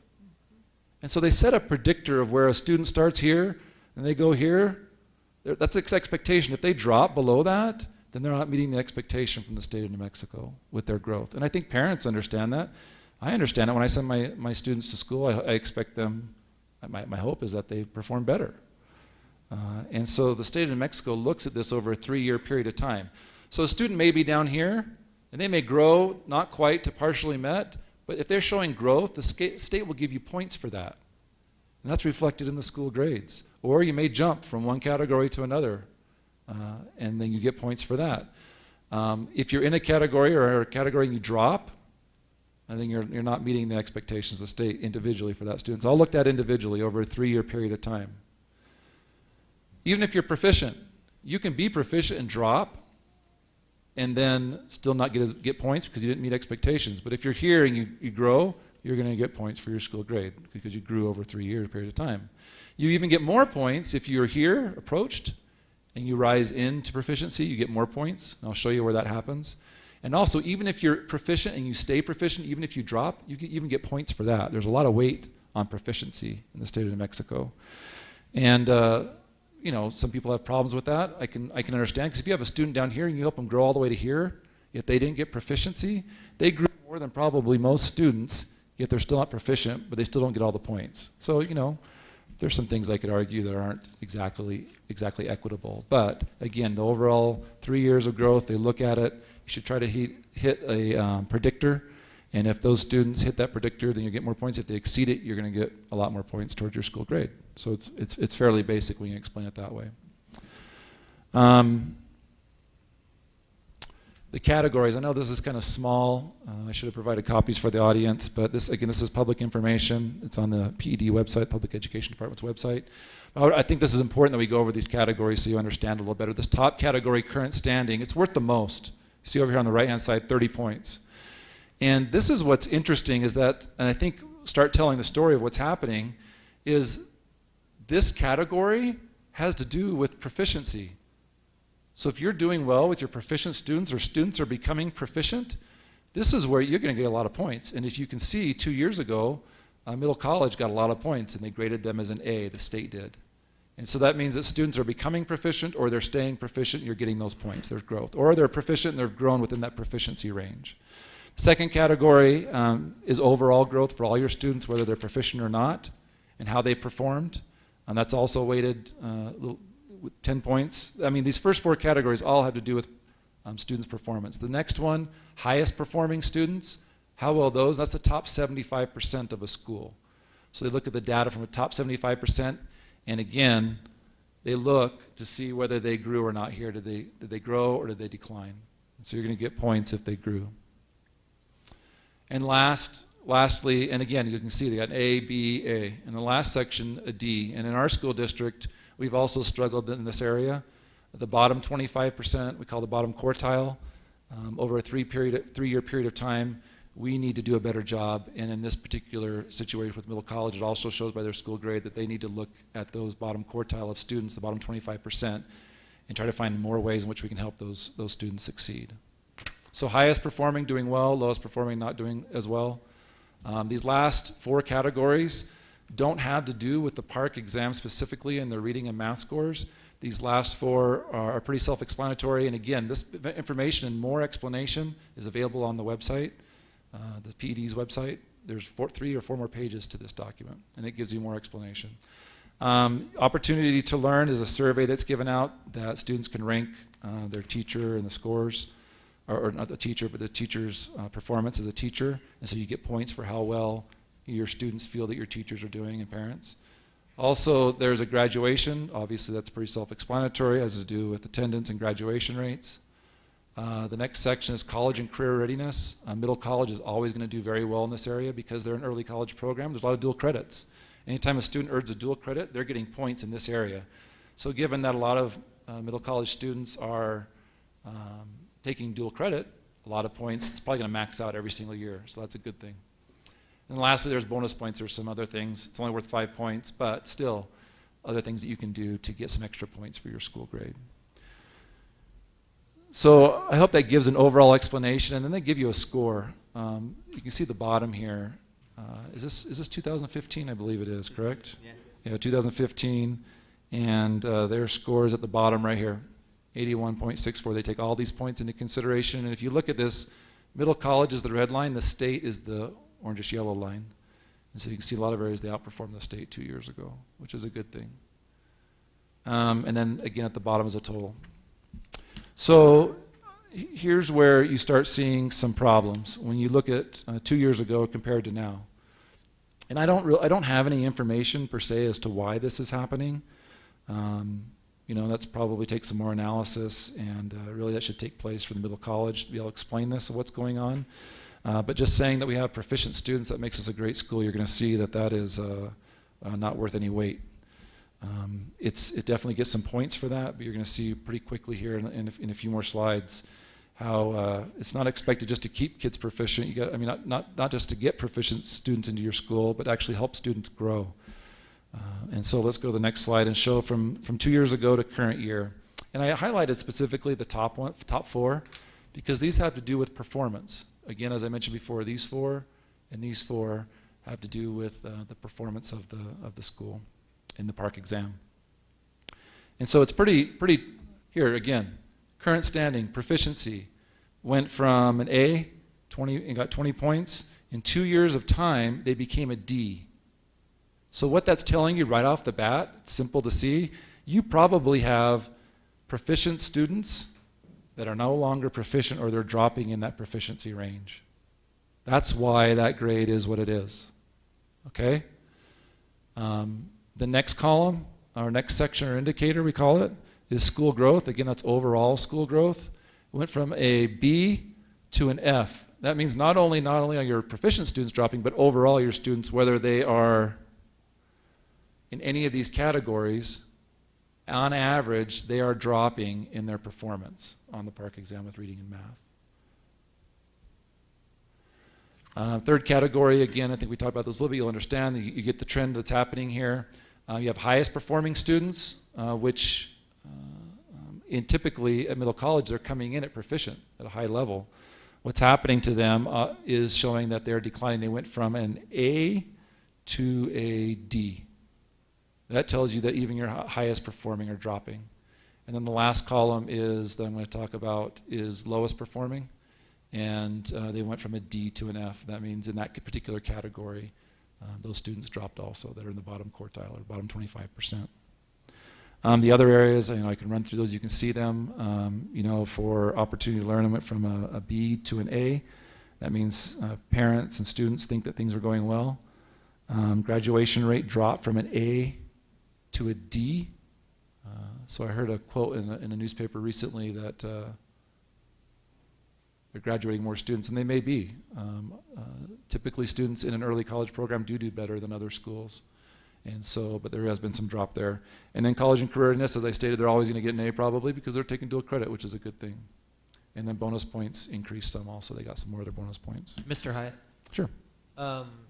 In this slide, this is in the 2017, the yellow is still the state average, right? And so the state average looks like it C's all the way down, and so they're significantly below the state average on all 4 of those categories? Is that correct? They're below. I mean, depends on what you mean by significant. So yeah, it's not the yellow, it's the mark. So they changed it from a bar graph to a mark of where the C, the average is for the state. And then the red, if it's below the C, that means they didn't perform as well as the state. If it's above the C, like this one, then they perform better than the state. Just like these graphs show that they performed, when the bar is longer than the orange or yellow, it shows that they've grown more than the state. So. I thought I read somewhere on the internet that they were ranked on some web page or something, but they're below average in the state. I think I'll explain that, but I think this is just a lead into what's actually going on. This is showing that the performance of students when they enter the school is going down with respect to math and reading. And I'll show you some more statistics. I think it'll make it very apparent of what's happening, because I can use trend data from students that left Gallup McKinley County Schools and went to that school. You'll see, I think, pretty obviously what's going on. So when parents are coming to us saying, middle college has the best reading and math, where are they getting those statistics from? Because that's what they keep telling us is, why are you guys doing away with middle college when they're the best performing school with a high reading and high math? Sure, proficiency. So typically what's touted out there is that we have high proficiency, so we're better than every other school.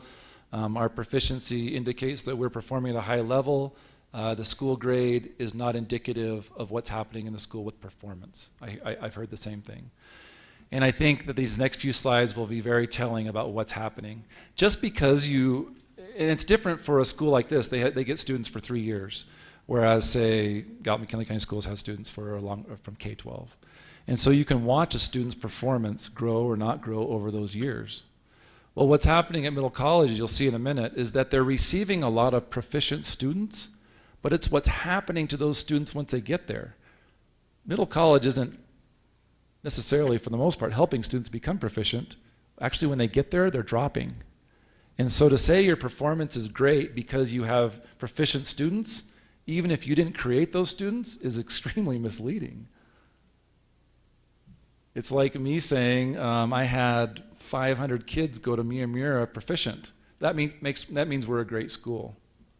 No, it doesn't. It means that wherever those students came from did a good job, or parents or students themselves, or it depends what kind of situation they were in.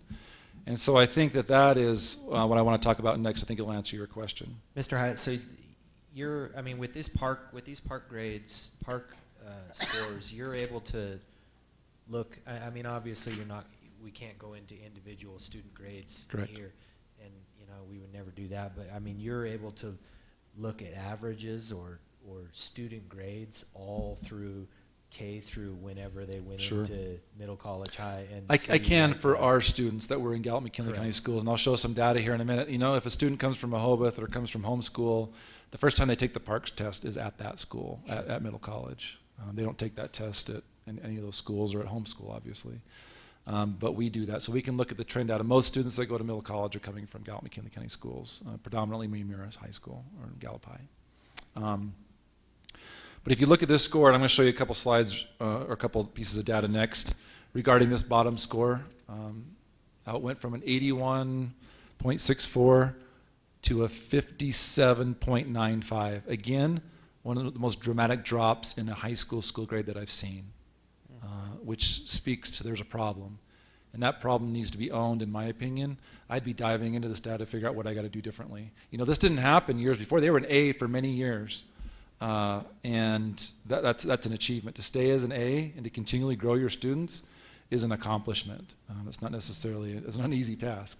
But they did it for many years. And so again, I pose the question, and I think the board has the question, is then why the significant drop over the last 2 years? Some have said, well, you got 30 more students, and that's what caused the drop. No. Most of those students came in proficient, and then they're now not. And you'll see again what's happening. So it's not because of an increase of students. It has something to do with what's happening academically in that school. And I'm not saying there's bad teachers or bad whatever, but this is obviously a concern. So How quickly could something like this turn around? it can turn around. I've seen schools go from C to an A or A to C or D or F to C. I mean, it can happen, it could happen, theoretically, like in 1 year or something like that? Or does this take a while to come back up? Or No, it's possible. It depends how well your students perform on the park exam. So the next particular slide I think is important. Actually, according to the state, this is not Mike Hyatt data. This is not Rob Hunter or anybody else's data. This is New Mexico public education data. Actually, according to the state, according to the school grade, Middle College High School ranks number 7 out of 10 GMCS high schools. So again, on average, those 6 schools that are above them are growing students more than Middle College, and the 3 below them are not growing as much as Middle College students. And then we crunched some data really quickly one night. Middle College High School ranks out of the state. Actually ranks, according to the state of New Mexico, PED, Public Education Department, according to school grades, 106th out of 215 high schools in the state of New Mexico. Now I think this next section, kind of answers a lot of the questions that you're asking right now. What's happening? Why this proficiency measure isn't really telling you anything? It's telling you that you got high-performing students coming into your school, but then what's happening to them afterwards? It doesn't mean that you're doing a good job just because proficient students come to your school. Probably the biggest draw, I think, for most people is that they get an opportunity for an early college program, opportunity to earn credits. But there still is the expectation from the state, and that performance continues on with respect to math and reading. And again, that's not the case. And so if you're going to thank somebody for those proficiency scores, you should thank Rehoboth. A lot of those students are probably coming in proficient, homeschool kids, and you're going to see in a minute, most of the school students that enter middle college from GMCS are actually proficient students already. And so to say we're proficient, that makes us great. Well, you should thank all the schools that got your students to go, that got your students to the point where they're proficient, and then made it into your school through a lottery. So let's look at what happened: proficient students and not proficient students going from GMCS into middle college high school. Again, I can only collect the data of what I see from a student that's been in the school district and that's gone into middle college high school. If they didn't test, I don't have that data. If they came from homeschool or they came from Rehoboth or wherever, some other school, I don't have that data. So there was 62 students that we found over the last 2 years that went from Gallup McKinley County schools into middle college high school. And we pulled every single individual student score. And so again, this proficiency of students leaving GMCS to middle college high school. The first one, 14% left GMCS that were not proficient, and they're still not proficient. Now that doesn't mean they didn't grow, or they could have dropped, but 14% went in that were not proficient and still are not proficient. The next one, 4% of the students that left GMCS, this is out of 62 students, that were not proficient, then they became proficient. So that's a good thing. We want students to go into that proficiency range. You get points for the growth, you also get points for proficiency. So that's a good thing. 20% of the 62 students left GMCS proficient and remained proficient at middle college high school. So there could have been some growth or some decline. If you look back at the school grade, on average there was a decline, because that's why the grades went from A's, B's, whatever, down to D's and F's in those categories for reading and math. And I got a little flack for making this last one so bold, but I think people need to understand this, and I think this answers everybody's questions. 60% of students that left GMCS over these last few years were proficient. And now, according to the state of New Mexico on the PARCC exam, middle college, high school student, those same students are not proficient. That is drastic, and that is exactly an indicator or data to show what is happening with the school grade. We crunched this in a little bit of time. It's not that difficult. And that's not saying that good things aren't happening at middle college, high school. The opportunity for the dual credit is great. But what is being done with support so that students are continually increasing academically in math and reading, which is what the state expects? That is what we are expected to do as a school district and as a charter or whoever we are as administrators. And so I think this is telling. 60% were proficient and are now not proficient. If you want to know at least one piece of data that shows why the school grade has dropped so dramatically, that's the one right there. So not only do you lose your proficiency points, but that means all those 60% are dropping, which you're losing points because they're not meeting their predictors or what they're supposed to hit.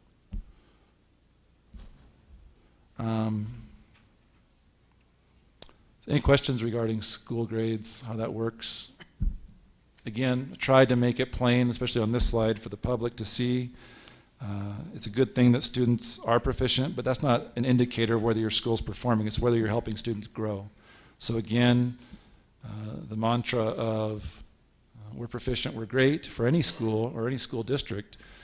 If you got them there, if you helped get students there and they worked hard and their parents are supporting and there's a lot of people involved and they're becoming proficient, that's great.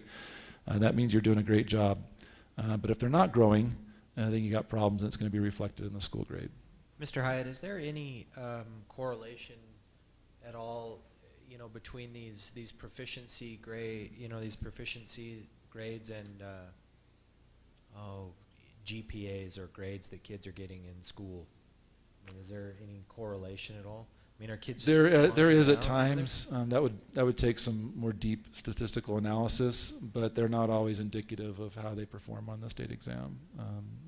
Teachers are charged to do that the best they can, but it's not a perfect science. Saying that school grades equate to PARCC scores, so I couldn't say that they do.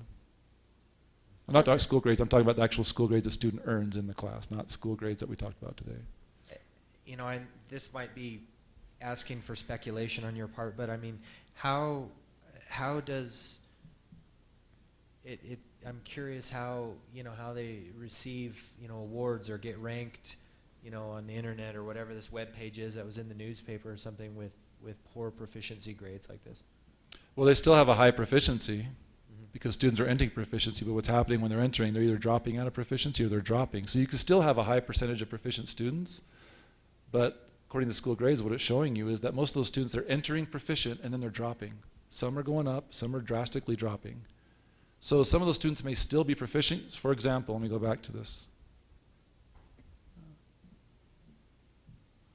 So a student could be up here and they could drop to here, they're still proficient. Or they could be here and drop to here or here or here. They could have all kinds of movement all over in this area and still be proficient. But they could still be dropping. What I'm stating is that from the data from students from Gallup McKinley County Schools, 60% are dropping from here at some point, and they're going back down into this area. So they're not becoming proficient. So there's still maybe a 50% or so percent of students that are proficient, but on average they're dropping in their performance on their scores. They may still be proficient. So when somebody ranks somebody, it's just a drive-by. They don't understand the data. So you sit there and go look at all the data in the state. You're probably going to see Los Alamos probably have a high proficiency rate also. That doesn't mean Los Alamos is growing students. It means they're getting students into the school system potentially that are proficient, or maybe they weren't, and through the system, because they're a K-12 school and not a 10-12 school, they've seen growth. And so it kind of depends on the school, but again, not staying proficiency is some indicator if you're doing well. It is if you're becoming proficient, or you're staying or growing in your proficiency.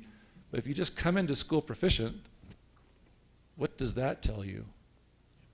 It tells you that you're attracting students that are proficient. That's about it. Is there any other metric besides this that the state of New Mexico uses, or is this the tool that they've given us? That is the tool. Everything I explained on the school grade is what they use for this. And again, there's more pages that show some of the breakdown of the data. And also on the website, administrators know that there is a technical guide that goes into even more detail of how school grades work and how they assign scores. But again, basically it's a 3-year growth model.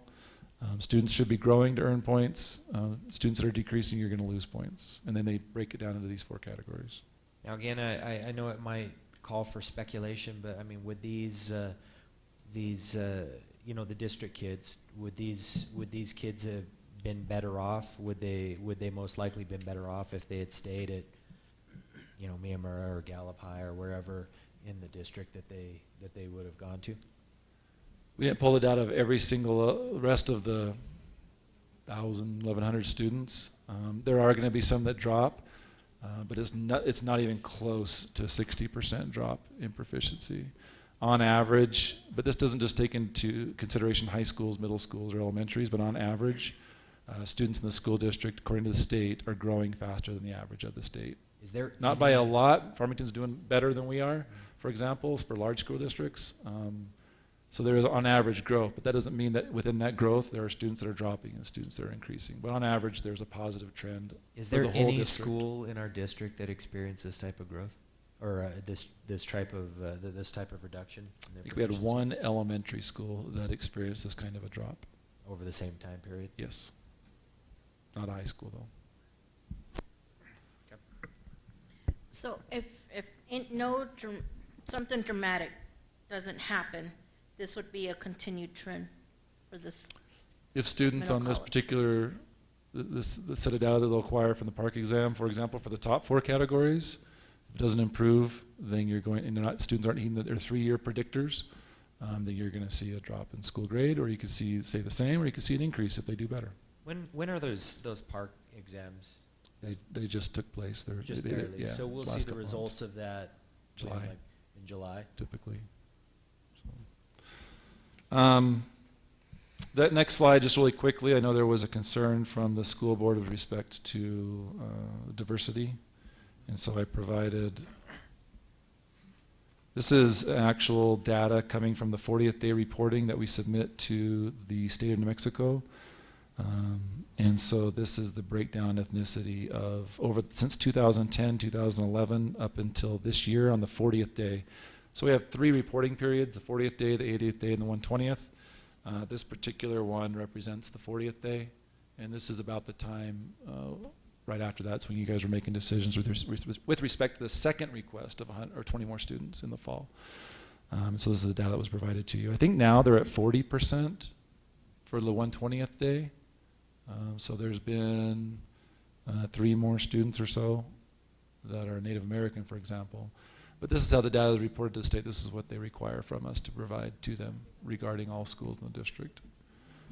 And so you'll see that when the school started, I think it might have been higher. Maybe Pauletta was the CEO of the school.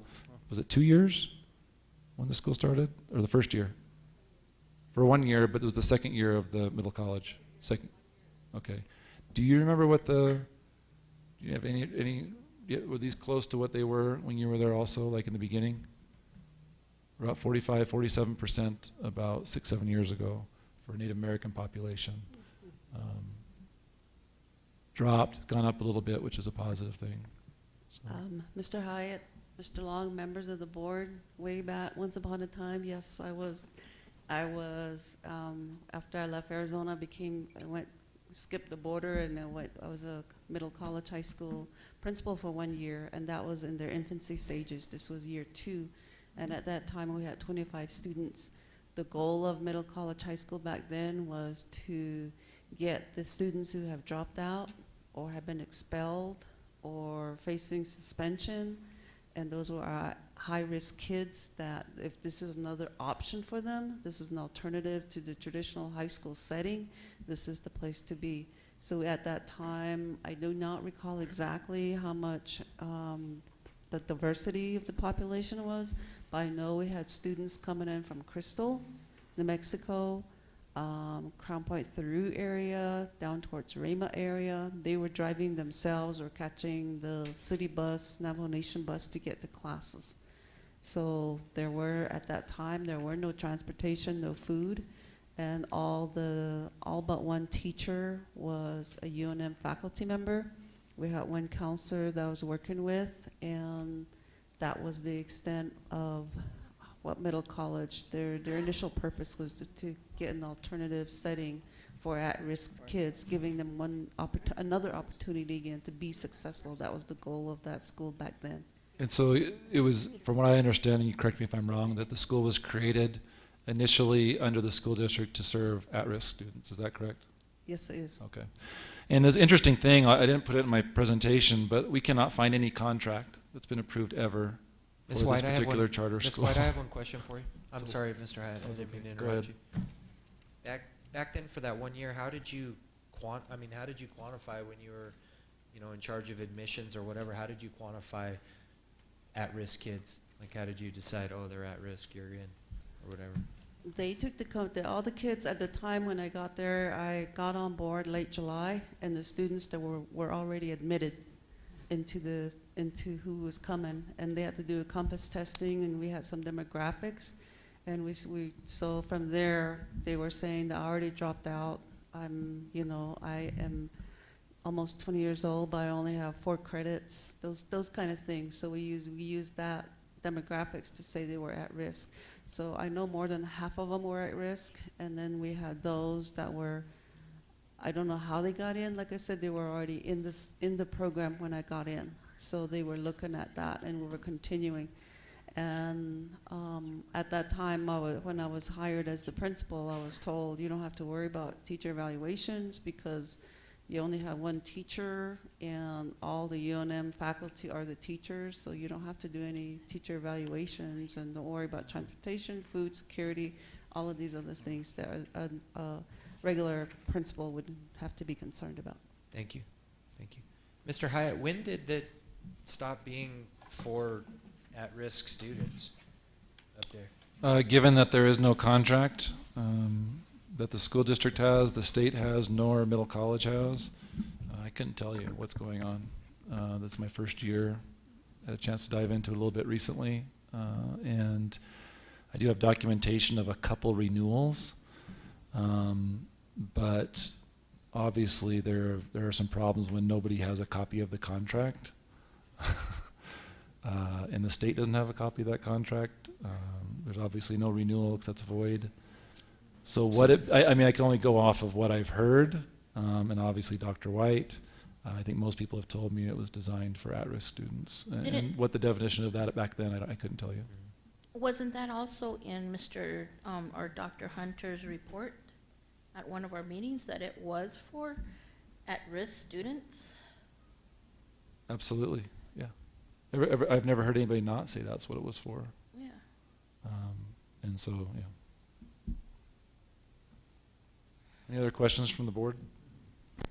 For me, I will continue to, again, I'll continue to update you. We have another public information request from Middle College for some other areas that we see some potential concerns. At the next school board meeting, if I have the information, I'll present it to you. Hopefully we don't find any more material weaknesses. Mr. Hyatt, I'm sorry. Go ahead, Ms. Manuelito. I apologize. It's okay. I think this is something, this PowerPoint presentation is very informative, and I think with the questions that we've been getting, I know I haven't gotten as many as my colleagues in phone calls about this, but I think this is something that we need to keep on hand because we can address these questions of concerns that they're having. And I mean, everything's right here, and I think the main thing that we know is coming from straight data from the New Mexico Public Education Department. So, you know, I mean, it's public information. So thank you, Mr. Hyatt, for this presentation. Again, I wanted to make sure, again, that this isn't, this is data that's public information and not my data or somebody else's data or their interpretation. This is just stuff that I pulled. Again, not saying that there aren't some good things happening at the school, but when you have a grade drop like that, there is obviously significant problems, and there needs to be ownership of those problems. Mr. Hyatt, so the last thing on this timeline, we left it was at number 13. Middle College High School asked GMCS to become a state charter. So has there been any update past that with the situation or where we're at this point? All I know right now is I know that both lawyers are looking at proposals in order to take to the board for action, and so that's all I know. They came to us, we gave a proposal to look at, and then again, eventually the board will have to decide whether they want that proposal or act on it or not. I think one thing that I really appreciate, this is the transparency of this, and I think also the speculations or the rumors out there, what people are saying, you know, that, you know, we're pushing them out or something, you know, I mean, there's a lot of things that, you know, we've been hearing, but I think with the transparency that we're trying to provide, is going to be helpful. But I think the main thing is, like Mr. Mortensen stated, you know, it says Middle College is asking us that they want to become a charter school. We're not telling them, I mean, yeah, we did want to sit down because of our concerns that we knew about, and we wanted to address, to do a public hearing on this. But now it looks like they just want to go straight into a state charter, and we're not the ones pushing them out the door. No, this is my perspective, and this may not be the greatest analogy, and I'm not speaking for the board, this is just me. This is like having an employee who doesn't want to be governed, obviously. This is an employee who maybe doesn't want to be transparent, in some cases maybe defiant to what you're offering or suggesting that they improve in. And at some point you consider whether the company has to decide whether this job can be completed a different way without the employee. I think it's gotten to that point where why have a relationship when you don't really, you want a relationship, you want your cake and you want to eat it too, but you don't want any oversight, and that's the way I see it. So whatever the board decides, but at this particular point, I think it would have been helpful to parents at the parent meeting, and maybe it was, that there was already some negotiation behind the scenes that we just explained that's happening, so that Middle College will have an opportunity to go try to become a state charter. Mr. President, back to number 13 here. I was just kind of wondering, you know, they're asking to become a state charter.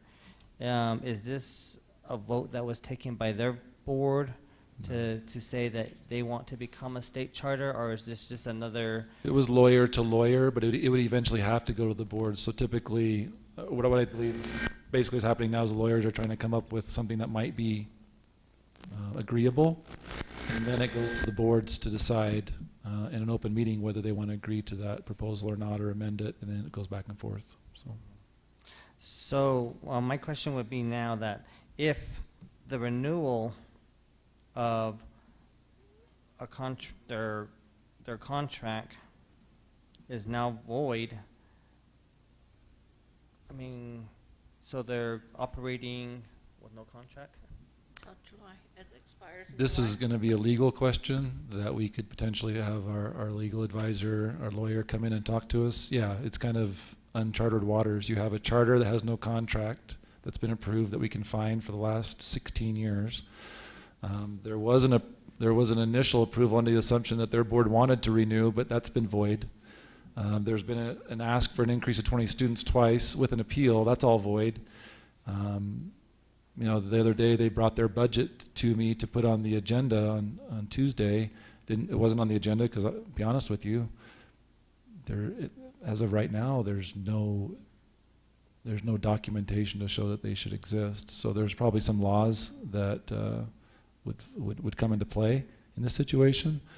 But yeah, this is not something that I'm an expert in with respect to what happens next. But as of right now, there's no contract, there's no renewal, everything's void, and so what happens next is, we'll see. Thank you. I guess we're waiting to hear, Mr. Hyatt, we're waiting to hear back from their board as to whether or not that's Well, the direction they want to go into. Both charter with the boards state. would have to do publicly Right. some sort of action. So, and that's part of the Open Meetings Act, which we've discussed. It can be discussed between administration or be discussed between lawyers, but in the end, the boards have to act and agree to that agreement, whatever comes out of that. Or say no, or ask for some change in the proposal. Great. Thank you, Very Mr. good. Hyatt. Thank you, Mike, and thank you, school board members, for your questions and comments. Yeah. I guess that means without a contract, we may have been having charge of a charter school illegally. I guess that's one way to look at it. And I guess the other thing is the honeymoon is over between us and Middle College. And I think as a board, one of the things that we are entrusted with is accountability. We have the greatest assets in our school district and Middle College, which is students. And we as a board have to make sure that funds that are allocated for the education of our kids are accounted for and are used wisely. And I think that's pretty much the main thing that we are looking at as a board, to make sure there's accountability. And I think if we see something that's not operating right, it is our responsibility to bring up those issues, to bring up that concern and shed light on it. And I'm glad, Mike, that you did the slide presentation. I think that provides a lot of information, and this is not pretty much data that comes from the school district. It comes from Santa Fe Public Education Department. And that sheds a lot of light and on this issue. And while all this thing is happening, it's the kids, it's the students that are being impacted. And I hope that we will be able to come to some sort of agreement and make sure that what is best for the kids is done. Those are the comments I wish to make. So, yeah, thank you so much, board members. And of course, our superintendent, yeah, then our generals, assistant superintendents, yeah, and of course, Joan, Shaquana, yeah, Renia, thank you from Independent. Joan Khabahadilne. With that, board members, we go down to board reports, and before any board members' reports, I want to thank all the board members for going to the graduations. Yeah, I think all of us were able to make it to at least to one or two graduation. Some of the graduations were in football stadium. It was windy and all that. So, but thank you in general. So thank you. Board members, any reports? Mr. Long, I would just like to say, kind of reiterate what you just stated.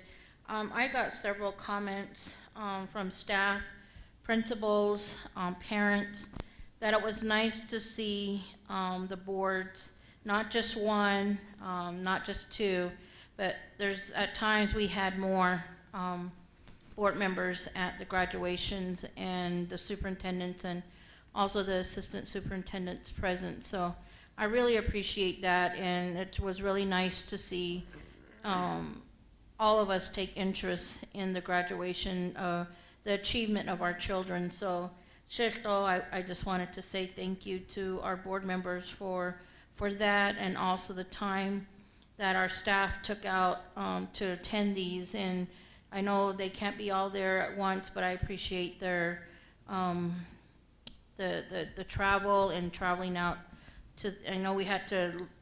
I apologize so many times to the principals that I had to rush out and head out for the next one, but I think it was worth our time, and I know that our staff and our students appreciated us being there at their milestone that they've reached.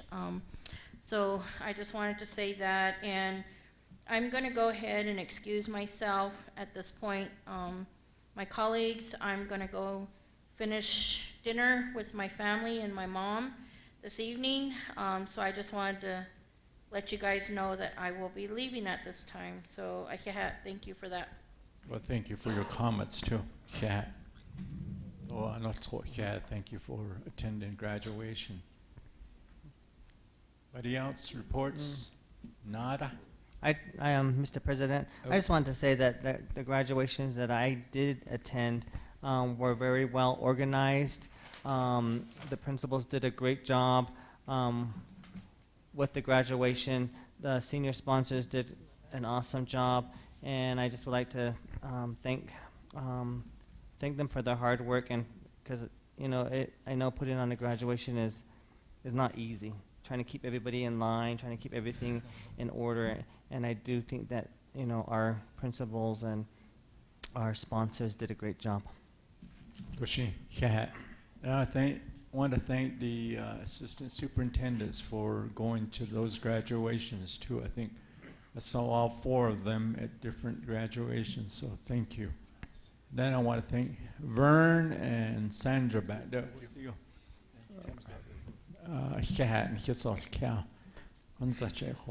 With that, board reports, you can read the notices and communication. Just real quickly, May 25th is the last day of school. The 28th, May 28th is Memorial Day. It says no school. and the last day of school is on the 25th. And May 30th is the last day for teachers. June 4th is our next Board of Education meeting. June 7th through the 9th is the New Mexico School Board Association Annual Law Conference, conference. And then the 4th is, of course, approved trips. These are trips for students and all that have been approved. And then old business, we have none. We go to new business 7A, approved modification from 7.75 to 8-hour workday and subsequent salary schedules for the following 264-day SSC. Yes.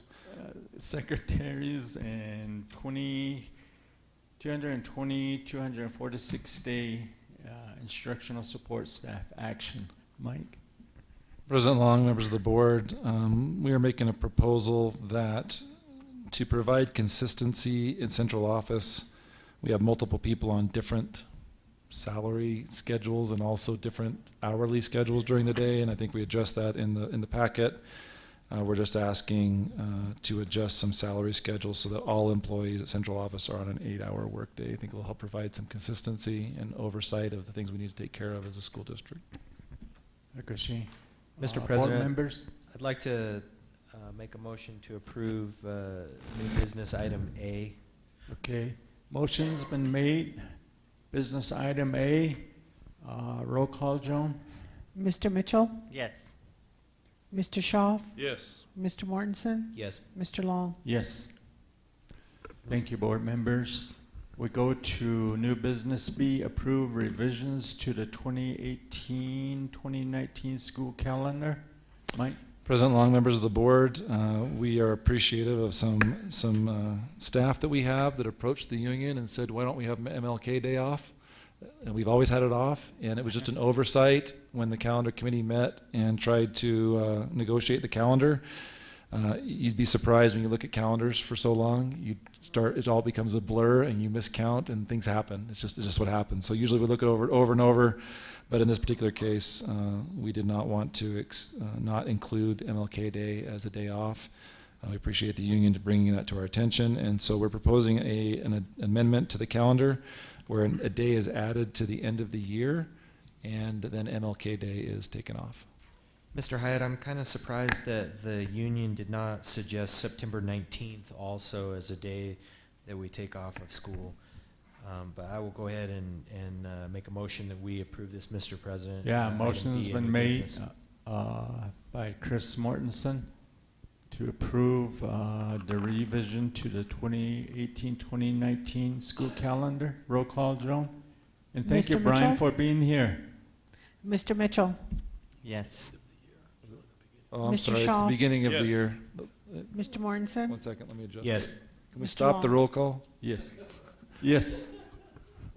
I want to go against that motion. I just want to make sure you're clear on what I stated something wrong. We're adding it to the beginning of the year, the extra day, and not the end of the year to have Never that day mind. off. I So don't want to. now you don't want it. No. Okay. My apology. I was confused. I've heard both ways, and I thought it was the end of the year. So. Okay, but motion carries, so. I saw Brian's hair on the back of his neck raised, and I thought he was going to come choke me because I said the wrong day. But Now that it's approved by the board and all that, any discrepancies is that's right. handled administratively. Let's go down to new business C, approve an industry and business partnership agreement. Mike? President Long, members of the board, as we continue to develop early college programs and career pathways, we need partnerships with the community members and entities in the surrounding communities.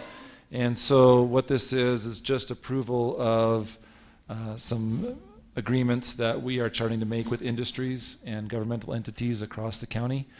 We've started this week. I think we have 5 for you tonight. We'll continue to bring these to you. But we're excited to be able to recognize Four Corners Welding as a partner so far, Rosenbro and Fowles Law Firm, the Chamber of Commerce, our RMCH, Sundance Dental, and we have several other entities that have agreements now, and we'll be giving more agreements to more entities to partner with the school district in providing such things as internships, providing support, suggestions, help as we develop career pathways, and so we're really excited to build more connections with the community for our students. Okay. I want to get some forms on that one, Mike, so I can give it to the Navajo Nation. Maybe the enterprises and stuff like that. And again, this is years in the making. Yeah. It's not going to be tomorrow that we have internships, but we're hoping at least some next year and then more as the years go on. Yep. I would like to make a motion that we approve the business and industry partnership agreement. Okay, motion's been made by Michael Schaaf. Roll call, Joan? Mr. Mitchell, Yes. Mr. Shaw, Yes. Mr. Mortensen, Yes. Mr. Long. Yes. Thank you, board members. We go to 7D, approval of the district's New Mexico State Bilingual Multicultural Education Program application for school year 2018-2019. Mike? President Long, members of the board, each year we bring in New Mexico State Bilingual Multicultural Education Program application, right, every single year. And so this is this year's application, and so I just asked if you have any questions, we can answer those now. And I believe this team's, Yeah. let me just throw out there really quickly, Vern Bayer, our Director for Cultural Education, and Sandra Freeland. I get mixed up because I got a Sandra Lee. So it started coming out as Lee. Maybe I say her name too much. But Sandy Freeland is here also. She's oversees our coordinator and oversees our Title III and bilingual program. So. If Vern and Sandra are involved, I know it's good. Yeah, they always do good things, great things. Mr. President, Yes. I was just wondering if there was any type of change or anything from last year's application to this year's. Vern, Sandra.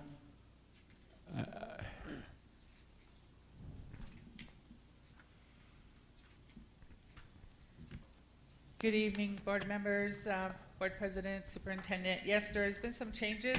We've had a slight increase in our EL enrollment, and we also had a decrease in enrollment overall with the county school. But the new things this year, Mr. Mitchell, is that we've partnered with curriculum instruction in aligning our professional development so that it is embedded and it's infused with what's currently already being put in place for all teachers. Sheltered instruction is our English model that we're following for the state application, and that will be K-12. And we've also continued our partnership with Title II in the alignment of certification for TESOL endorsed teachers. This year we have ELD courses in every school, and we have ELD teachers across the district. We now need to align them and work on our plan for exiting our EL students so that they may become proficient. So this year we plan to have more targeted professional development on language development skills. That's a little bit more than the current academic strategies that are being used that are required for EL students. Okay. Thank you. Any other questions? None, yeah. So what is the pleasure of the board on this issue? I'd like to motion that we approve this at this time. Okay, motion's been made by Kevin Mitchell. Roll call, Joan? Mr. Mitchell, Yes. Mr. Schaaf, Yes. Mr. Mortensen, Yes. Mr. Long. Yes. Kat, thank you. Thank you. Vern, Sandra, for being here to provide answers. Thank you. With that, I believe that we've covered our business for this evening. What is the pleasure of the board? I would like to make a motion that we adjourn for the evening. Okay, motion's been made for adjournment. Roll call, Joan? Mr. Mitchell, Yes. Mr. Schaaf, Yes. Mr. Mortensen, Yes. Mr. Long. Yes. 8:25. We're adjourned at 8:25. Thank you, board members. You all have a good evening. Kat.